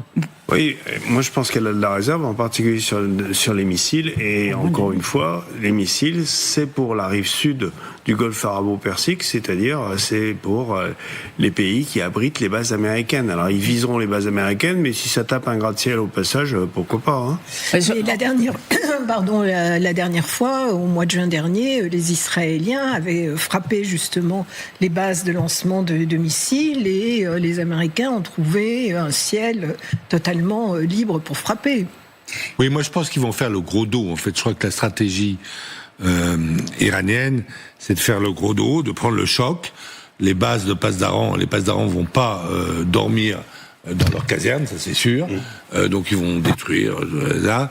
Mais je pense, comme le disait tout à l'heure Stéphane Marchand, ils vont faire le gros dos, parce que l'enjeu pour eux, c'est de survivre à cette attaque. Et c'est sûr que leur popularité à ces mots-là, s'ils survivent en faisant le gros dos, leur popularité après l'attaque, après les destructions et ces bombardements américains feront des victimes civiles parmi la population iranienne, il est certain que leur popularité va grandir à l'intérieur de l'Iran. Il y aura un réflexe nationaliste en Iran, ça c'est tout à fait certain, et je pense que c'est ça la stratégie.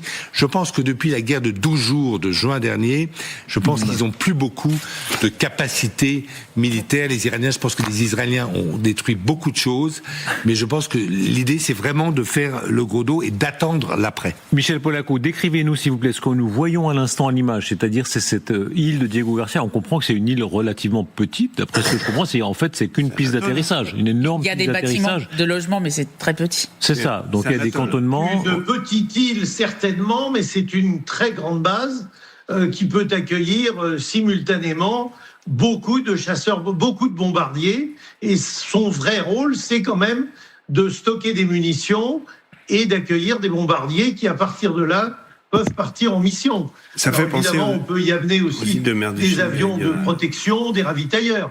Mais c'est vraiment une base de départ de bombardiers. Je dirais peut-être sauf les B-2, parce que les B-2, manifestement, les Américains aiment bien les rapatrier directement chez eux. Oui, ces îles, elles se ressemblent énormément aux îles qu'on trouve en mer de Chine méridionale. C'est des îles qui ont été réalisées par les Chinois sur d'anciens atolls au récif corallien. C'est d'ailleurs exactement la même manière d'être constituée, avec une grande piste pour pouvoir mettre en œuvre des avions supersoniques ou des transports lourdement chargés. Et puis également une base navale, puisqu'on la voit pas là très clairement sur l'écran. C'est moi qui dois la cacher. Il y a également une base navale sur laquelle les Américains peuvent faire accoster des navires de fort tonnage. Le gros avantage de ces navires de fort tonnage, c'est que ça peut être un porte-avions, mais ça peut être aussi des ravitailleurs qui viennent à apporter, là, en nombre très conséquent, bien plus que les avions, des missiles, des munitions, des vivres. Pour celles et ceux qui nous rejoignent, je rappelle les signaux qui s'ajoutent les uns aux autres. C'est l'armée américaine qui prépare des unités de drones kamikazes. C'est Bloomberg qui le donne. C'est le fait que les négociations ont échoué ce soir à Genève, et donc la négociation sur le nucléaire a échoué. Les Iraniens... Vous avez dit l'armée américaine, c'est l'armée iranienne. L'armée iranienne, pardon. Non, c'est bien l'armée américaine qui prépare ces drones kamikazes. Oui. Ah, d'accord. Ah oui, vous n'avez pas bien suivi encore. Non, j'ai pas bien suivi. C'est très mal. Et cette information donc selon laquelle les Iraniens auraient refusé toute négociation, ce qui ouvre la voie à la guerre, avec beaucoup de signaux. Regardez, la région se prépare au feu iranien. C'est ce dont vous parliez tout à l'heure, Elisabeth, les photos satellites des F-22 en Israël. Pour la première fois de l'histoire, les États-Unis déploient les avions de chasse, plus précisément les F-22 Raptor en Israël. Jamais auparavant, Washington n'avait laissé ce type d'appareil, donc les F-22 Raptor en station dans le pays. Et on distingue ici 11 F-22 Raptor. Pourquoi est-ce que, Michel Polaco, pourquoi jusqu'à présent ça ne se faisait pas ? Alors d'abord, le F-22, ils l'ont jamais sorti des États-Unis, pour vous dire à quel point ils le considèrent comme confidentiel, secret, à préserver à tout prix, etc. Ils ne l'ont jamais exporté non plus. Deuxièmement, le fait de mettre les F-22 en Israël, c'est aussi les mettre un peu à l'abri, parce que Israël est quand même très bien protégé. N'oubliez pas qu'il y a le dôme de fer, et il y a en plus tous les moyens américains supplémentaires qu'apporte le Gerald Ford, et que les Américains ont fourni aux Israéliens aussi pour se protéger contre des missiles balistiques notamment. Donc si vous voulez, Israël finalement représente une base intéressante parce que c'est un pays qui est très bien protégé. Juste pour, donc ils sont sur la base de Hovda, enfin l'aéroport d'Hovda qui est sur la mer Rouge.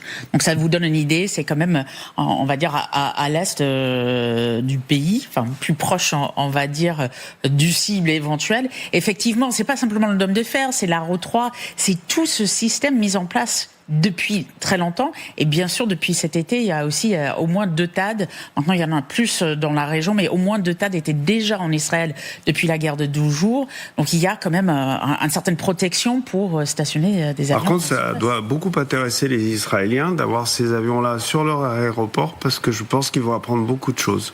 C'est-à-dire, comment est-ce qu'on espionne ? Ça paraît tellement Déjà, incroyable. ils achètent tellement de matos américains. Expliquez-nous ça, quitte à faire de l'espionnage. Le simple fait qu'un F-22 soit posé donne des informations ? La manière dont il se pose, la manière dont il est maintenu, c'est-à-dire que dont l'entretien, tout ça, c'est toujours une source extrêmement intéressante d'informations. Électroniquement, par exemple, mais après, on peut surtout l'observer, oui, et puis surtout, pour l'acheter. Peut-être qu'ils sont là pour l'acheter aussi.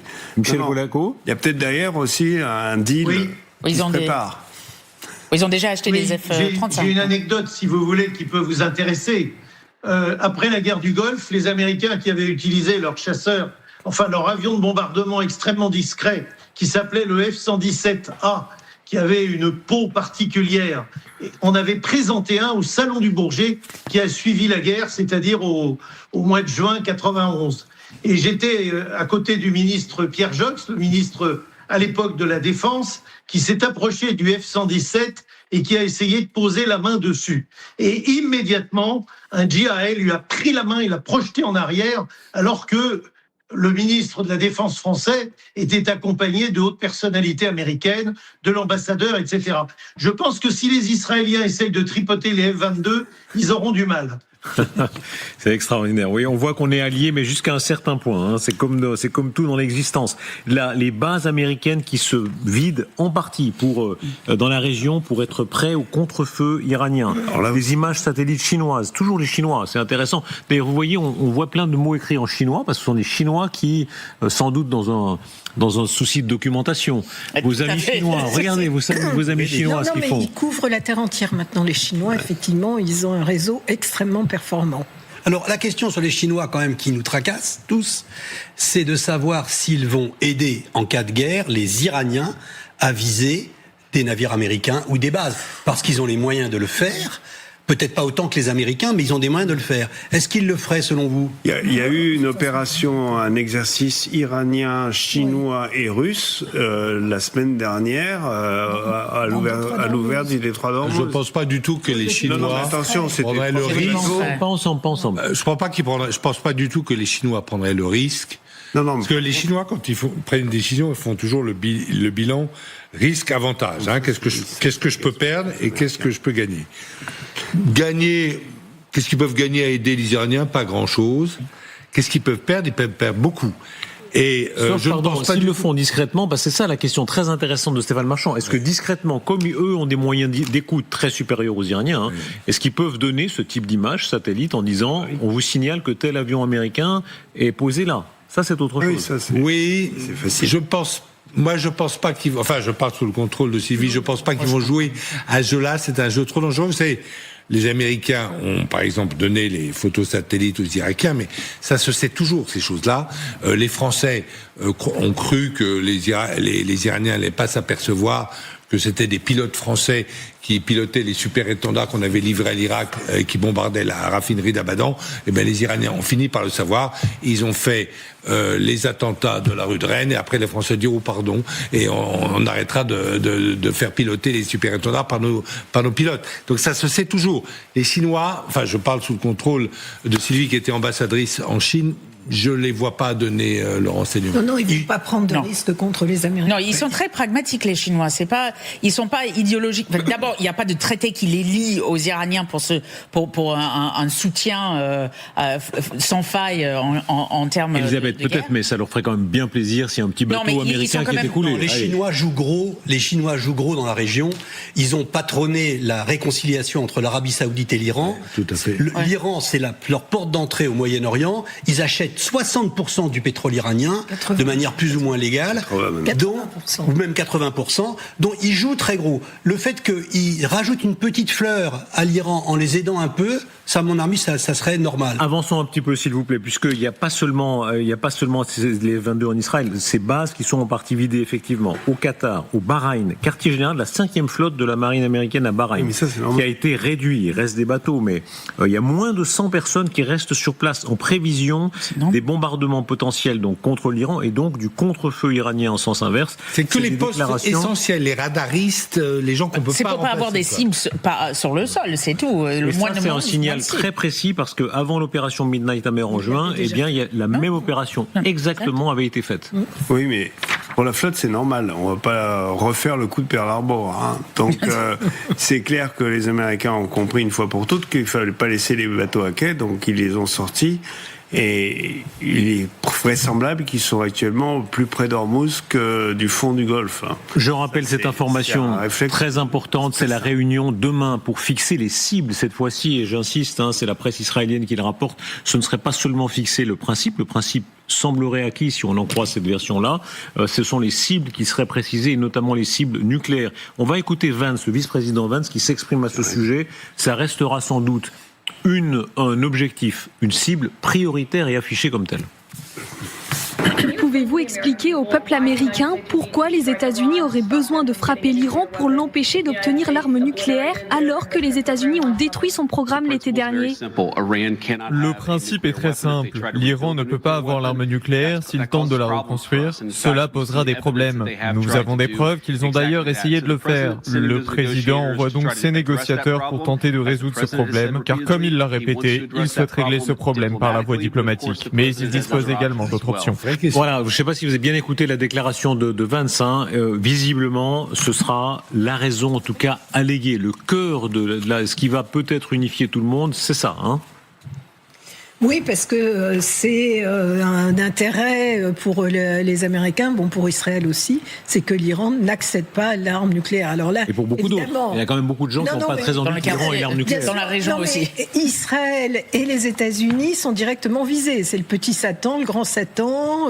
L'Iran appelle à leur destruction. Donc c'est pour convaincre aussi les Américains que c'est dans leur intérêt. Rappelez-vous Chuck Schumer, il y a 2 jours, qui dit il va falloir, le moment est grave, il va falloir convaincre l'opinion américaine. Mais J.D. Vance est très embarrassé, parce qu'on lui dit il y a 6 mois, vous avez dit que le programme avait été totalement détruit, oblitéré, comme on le disait en anglais, et aujourd'hui, qu'est-ce que vous avez à détruire? Mais c'est intéressant parce qu'il y a des sondages qui sont sortis aujourd'hui en disant les Américains ne sont pas forcément pour des frappes sur l'Iran, pas parce qu'ils aiment l'Iran, au contraire, c'est la question de la stratégie et des discours comme ça, ça rassure pas. Et on a l'impression parfois que le président n'a pas de stratégie, que depuis les guerres de 12 jours, on a dit que c'était fini, bon, c'est pas fini. Mais il va falloir convaincre. Alors l'administration Trump vous répond ils ont d'autres sites nucléaires, qu'ils ont caché une partie du nucléaire. Il va falloir mieux l'expliquer aux Américains. Vous avez quand même raison, Darius, d'avoir dit que les autres puissances du monde sont pas effectivement tellement hostiles, puisque ces autres puissances, notamment du Conseil de sécurité, y compris la Russie, la Chine, évidemment, la France et l'Angleterre, eh bien ces puissances sont garantes du traité de non-prolifération nucléaire. Il est avéré qu'à un moment dans son histoire, l'Iran a voulu faire un programme militaire caché et donc a violé le traité de non-prolifération. Donc ces pays, donc c'est pour ça que je pense que la Chine considère que l'Iran a un tout petit peu mérité sa punition américaine. Écoutez l'argumentaire iranien. Il faut écouter tous les points de vue, y compris celles des puissances les plus antidémocratiques. Alors l'argumentaire iranien vaut son pesant d'or. Ils disent non, mais nous sommes très religieux, nous ne pouvons pas mentir. Et donc le guide suprême ne peut absolument pas mentir sur le nucléaire. Écoutez, c'est le président Pezeshkian, qui dépend évidemment du guide suprême, qui le dit. Trump nous a demandé d'affirmer que nous ne posséderons pas d'armes nucléaires. Mais notre guide suprême a déjà dit que nous n'aurons pas du tout d'armes nucléaires. Le chef religieux de la société ne peut mentir. Lorsqu'il déclare que nous n'aurons pas d'armes nucléaires, cela signifie que nous n'en aurons pas. Et puis même si je voulais aller dans cette direction, ce ne serait pas possible. Je n'y serais pas autorisé. Je n'aurais même pas le droit d'y penser. Voilà, nous ne pouvons pas mentir parce que ce serait irréligieux. Voilà, je ne sais pas si ça vous convainc, Amiral Michaud. Pas spécialement. Moi non plus, ça me convainc pas beaucoup parce que je me souviens que quand il était revenu au pouvoir, l'imam Khomeini, qui est beaucoup plus important, qui jouit d'un soutien et d'une vénération beaucoup plus importante que Khamenei, l'imam Khomeini, quand il est revenu, avait dans un avion d'Air France, avait promis qu'évidemment la démocratie iranienne serait respectée. Et je suis pas sûr que la démocratie iranienne fonctionne parfaitement. Regardez ces images, c'est des images un tout petit peu fantaisistes, mais c'est des images par intelligence artificielle, et on a besoin de vous là-dessus aussi, s'il vous plaît, Michel Polaco. C'est l'image, en animation et en IA, des bombardements de sites nucléaires iraniens. Si les B2 entrent en action, et je répète que pour l'instant, c'est possible à tout moment, puisque maintenant les négociations ont échoué. À partir de ce soir, est-ce que ces représentations sont plus ou moins fidèles? Je ne sais pas si vous voyez l'image, Michel Polaco. Les représentations sont, je pense, fidèles. En revanche, les missions, pas obligatoirement. Je ne suis pas du tout convaincu que la première ou les premières missions d'une opération américaine consisteront à utiliser des B2. Je crois que la priorité, ça va véritablement être de détruire les moyens offensifs des Iraniens. Donc ça veut dire les missiles, les lieux où sont stationnés des régiments de missiles balistiques, et puis détruire aussi les défenses iraniennes de manière à pouvoir se rendre maître du ciel iranien. Pour moi, c'est la priorité. Ensuite, je pense qu'en parallèle ou aussitôt après, ils essaieront de s'attaquer à des cibles politiques qui, évidemment, présentent un intérêt considérable. Mais je crois que, effectivement, les bombardements avec des armes de très très forte puissance qui ont été faits il y a 6 mois ont probablement plus ou moins fait le boulot. Mais n'oubliez pas que l'arme nucléaire, c'est plein de choses. C'est des missiles balistiques pour les emporter, enfin balistiques ou pas d'ailleurs, ce sont des missiles pour les emporter, ce sont des têtes qu'il faut arriver à miniaturiser, ce sont des ogives qu'il faut arriver à mettre à l'intérieur de ces têtes, et donc il faut être capable de produire les explosifs nécessaires pour déclencher l'explosion nucléaire. Il faut donc toute une industrie.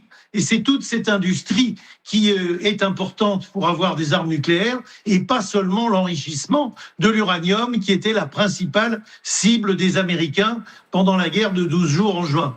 Et par parenthèse, puisque nous sommes très suivis, un ami qui me rappelle ce que Pezeshkian, qui disait on ne ment pas parce que la religion nous l'interdit, il avait dit au début des manifestations, nous ne tirerons pas sur les manifestants, ils ont le droit de manifester. On voit ce que vaut les promesses, mais ça c'est sous beaucoup d'autres latitudes et dans beaucoup d'autres religions, mais enfin ça montre que la promesse n'engage que ceux qui les croient. Voilà. Il est possible que pendant les 7 mois là dont on parle, entre la guerre des 12 jours de juin et aujourd'hui, il est tout à fait possible que les Israéliens et que avec les Moudjahidines du peuple aient fait un travail très important de renseignement pour passer aux Américains un renseignement qui permettrait, excusez-moi cette expression familière, de finir le boulot.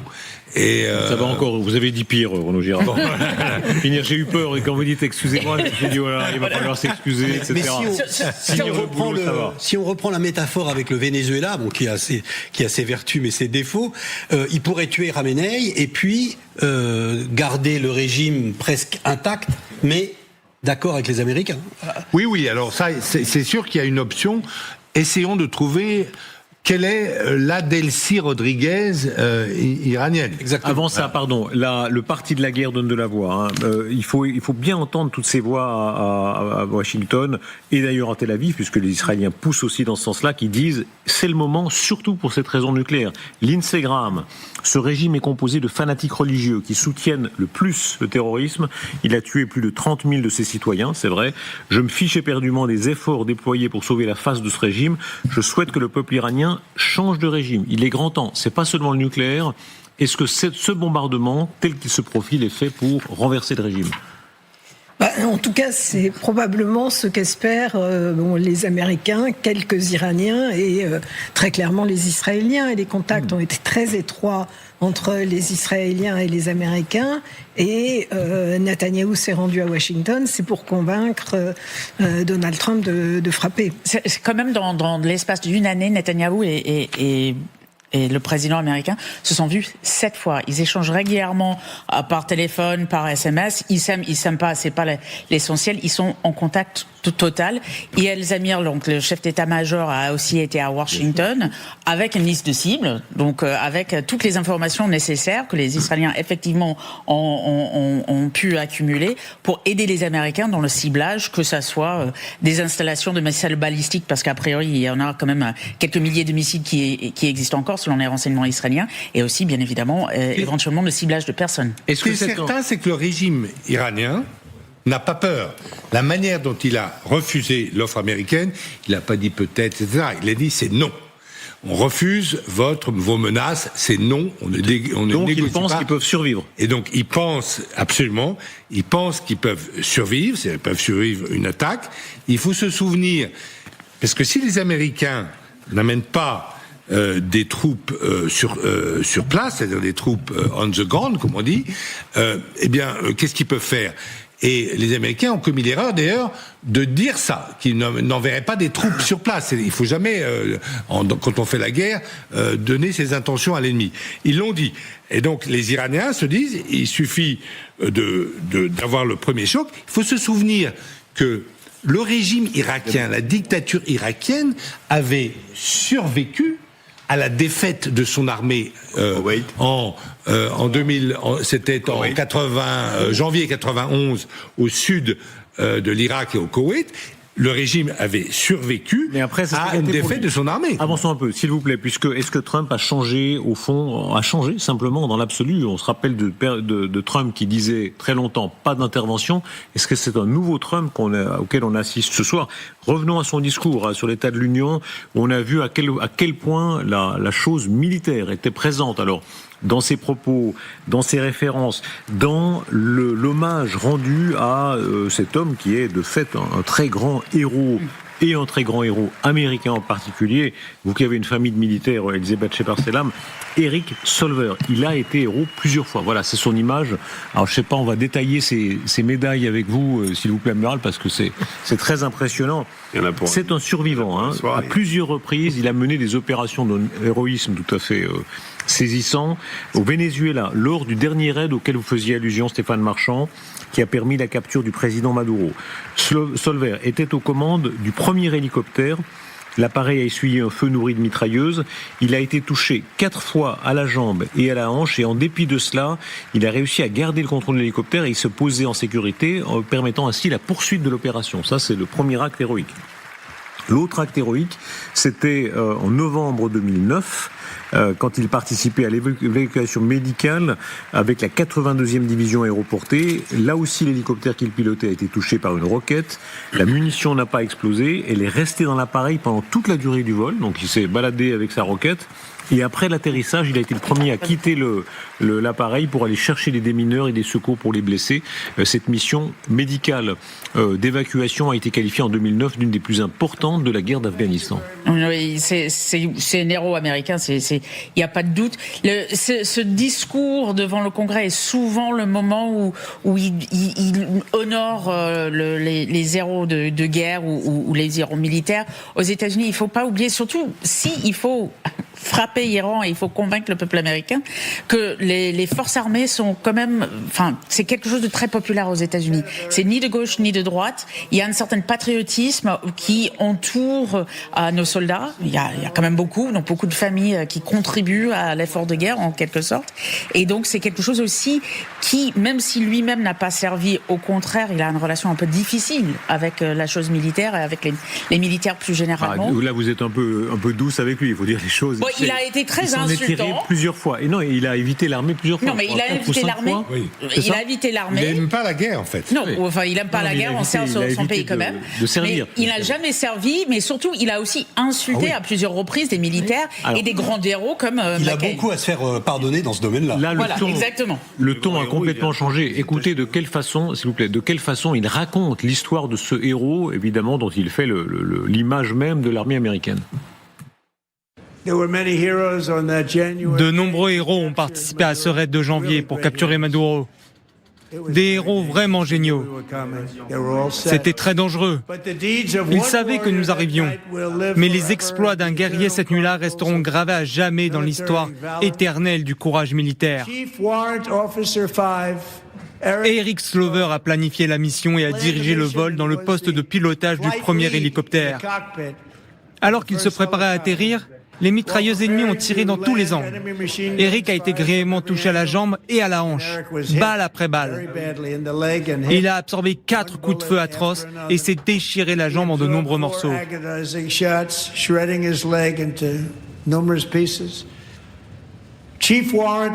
L'adjudant-chef Slover se remet toujours de ses graves blessures. Mais je suis ravi de dire qu'il est ici ce soir avec sa femme. Eric and Amy, come on in.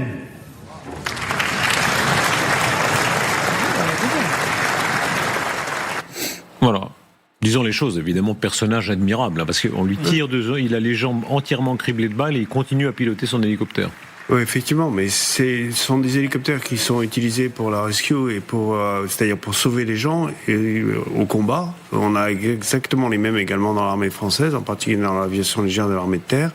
Et ce sont des gens qui prennent des risques inouïs, effectivement, pour sauver leurs camarades de combat. Mais là, on constate, vous verrez, quand il va quitter la scène, à quel point il est d'ailleurs handicapé en ce moment. Et c'est certainement quelqu'un qui sera chez nous aux Invalides, parce que sa jambe a été complètement massacrée, quoi. C'est quand même un moment émouvant. On peut critiquer Trump. Il aime pas la guerre, mais bon, c'est pas pour ça qu'il a pas fait la guerre au Vietnam, notamment, et il n'a pas fait l'armée. Aujourd'hui, dans un pays qui s'apprête peut-être à entrer en guerre, c'est aussi le rappel du prix à payer aussi si une guerre avec l'Iran se profile. Stéphane Marchand. C'est vrai que moi, ce que je retiens de Trump, quand même, c'est que, à l'égard des militaires, il est très opportuniste. C'est-à-dire qu'il n'a apparemment... Voilà, pardon, là, on voit qu'il sort effectivement en grande difficulté, c'est ce que vous disiez, c'est qu'effectivement, il est évidemment très handicapé. Le militaire en question est très handicapé, lui est un véritable héros. Mais si nous parlons de Trump, il instrumentalise cet amour que les Américains ont pour leur armée, qui est absolument indéniable. On voit à quel point l'armée, là-bas, le fait d'avoir servi ou pas, est une obsession. Vous vous souvenez de Bill Clinton, qui avait, quand il avait signé à l'âge de 23 ans une lettre, de manière à être... ne pas obérer sa carrière politique future sous prétexte qu'il ne partait pas au Vietnam. Est-ce que ce Trump a changé ? Est-ce que c'est un Trump de guerre et non pas celui qui disait « moi je veux surtout pas d'intervention », etc. Il y a quand même beaucoup de signaux, même antérieurs. Rappelons ce que Hegseth disait, son secrétaire à la guerre, puisqu'il a même changé le nom du ministère, ce qui en dit beaucoup. Pete Hegseth, qui n'est plus le ministre de la Défense, mais qui est le ministre de la guerre. C'était une décision de Donald Trump lui-même de le transformer en ministère de la guerre. Mais en même temps, je ne suis pas sûre qu'il veuille faire une guerre.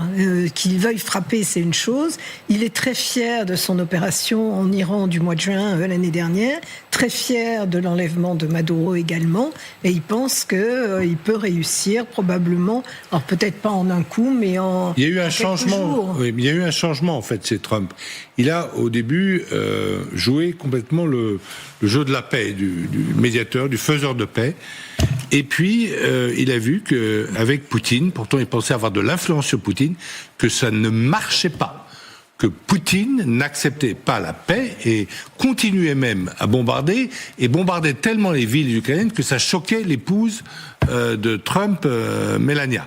Et donc là, on l'a vu, opérer un virage à 180 degrés, de dire d'abord je vais augmenter considérablement le budget de l'armée, ça va être le ministère de la guerre et pas de la défense, et de faire effectivement l'opération du Venezuela et peut-être aller plus loin, faire l'opération d'Iran. Alors, ce qu'on peut observer, c'est que là, les Américains ont déployé 2 porte-avions, mais ils n'ont pas déployé de groupe de porte-hélicoptères d'assaut. Il n'y a pas les Marines, comme le relevait tout à l'heure le colonel Goya.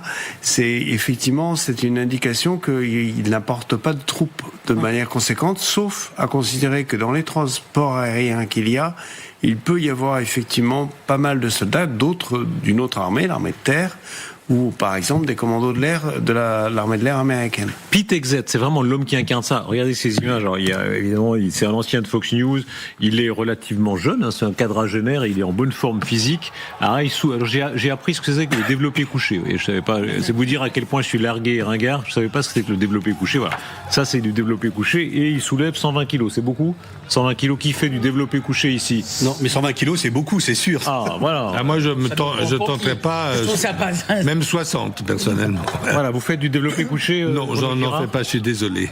Et vous? Je trouve ça pas particulièrement. Enfin, pour quelqu'un qui est censé être un ancien militaire, bon, il était garde nationale, c'est plus ou moins normal. C'est quelqu'un qui s'entraîne beaucoup. Regardez comme elle est blasée. Regardez. Impressionnant. Et Elisabeth Chez-Parcel avait complètement blasé. Je suis entourée de sportifs, donc ça m'impressionne pas particulièrement. D'haltérophiles, apparemment. Et surtout de militaires qui s'entraînent. Donc c'est aussi pour le show. Alors, après, il est en forme physique. Pete Hegseth a fait de l'haltérophilie et du fitness en général une véritable philosophie, puisqu'il a convoqué récemment tous les officiers américains situés dans le monde entier pour leur dire fini les bedaines, fini les moustaches, fini les barbes et d'autres probablement. Non, Allez, Renaud Girard, il fait comme ça. Oui, je rentre le ventre. Voilà. Mais j'ai pas la barbe, j'ai pas la moustache, Darius. Regardez, écoutez Pete Hegseth, parce qu'effectivement, c'est une certaine conception. Il dit oui, l'armée doit être dure, le fameux mot maintenant qui est à la mode de virilisme. Alors là, il l'assume complètement, effectivement. Écoutez cette séquence. Cette administration a fait beaucoup pour éliminer les déchets idéologiques toxiques, politiquement corrects et de justice sociale qui avaient infecté notre département. Plus de mois d'identité, plus de gars en robe, plus d'adoration du changement climatique, plus de division, de distraction ou d'illusion de genre, plus de débris. Comme je l'ai dit auparavant, et je le dirai encore, nous en avons fini avec ces conneries. Déclaration impensable en Europe, mais même les plus à droite de gouvernements en Europe, aucun n'oserait dire ça. Là, ça passe en tout cas dans son électorat et c'est très assumé. Non, mais absolument, mais de toute façon, il les a convoqués justement pour leur apprendre l'éthique du soldat et donc se débarrasser de tout ce qu'il appelle garbage, les déchets. La justice sociale. Il ne faut pas oublier que depuis qu'ils sont arrivés, il y a une purge d'un certain nombre, notamment de généraux, et étrangement souvent des femmes ou des minorités raciales, en passant. Ils font partie du garbage. Oui, voilà. Et donc, ça fait partie aussi d'une certaine vision des choses qui est quand même un peu désuète. Ça plaît pas forcément aux militaires, mais ils ont tous tellement peur. Moi, j'en parle avec certains militaires.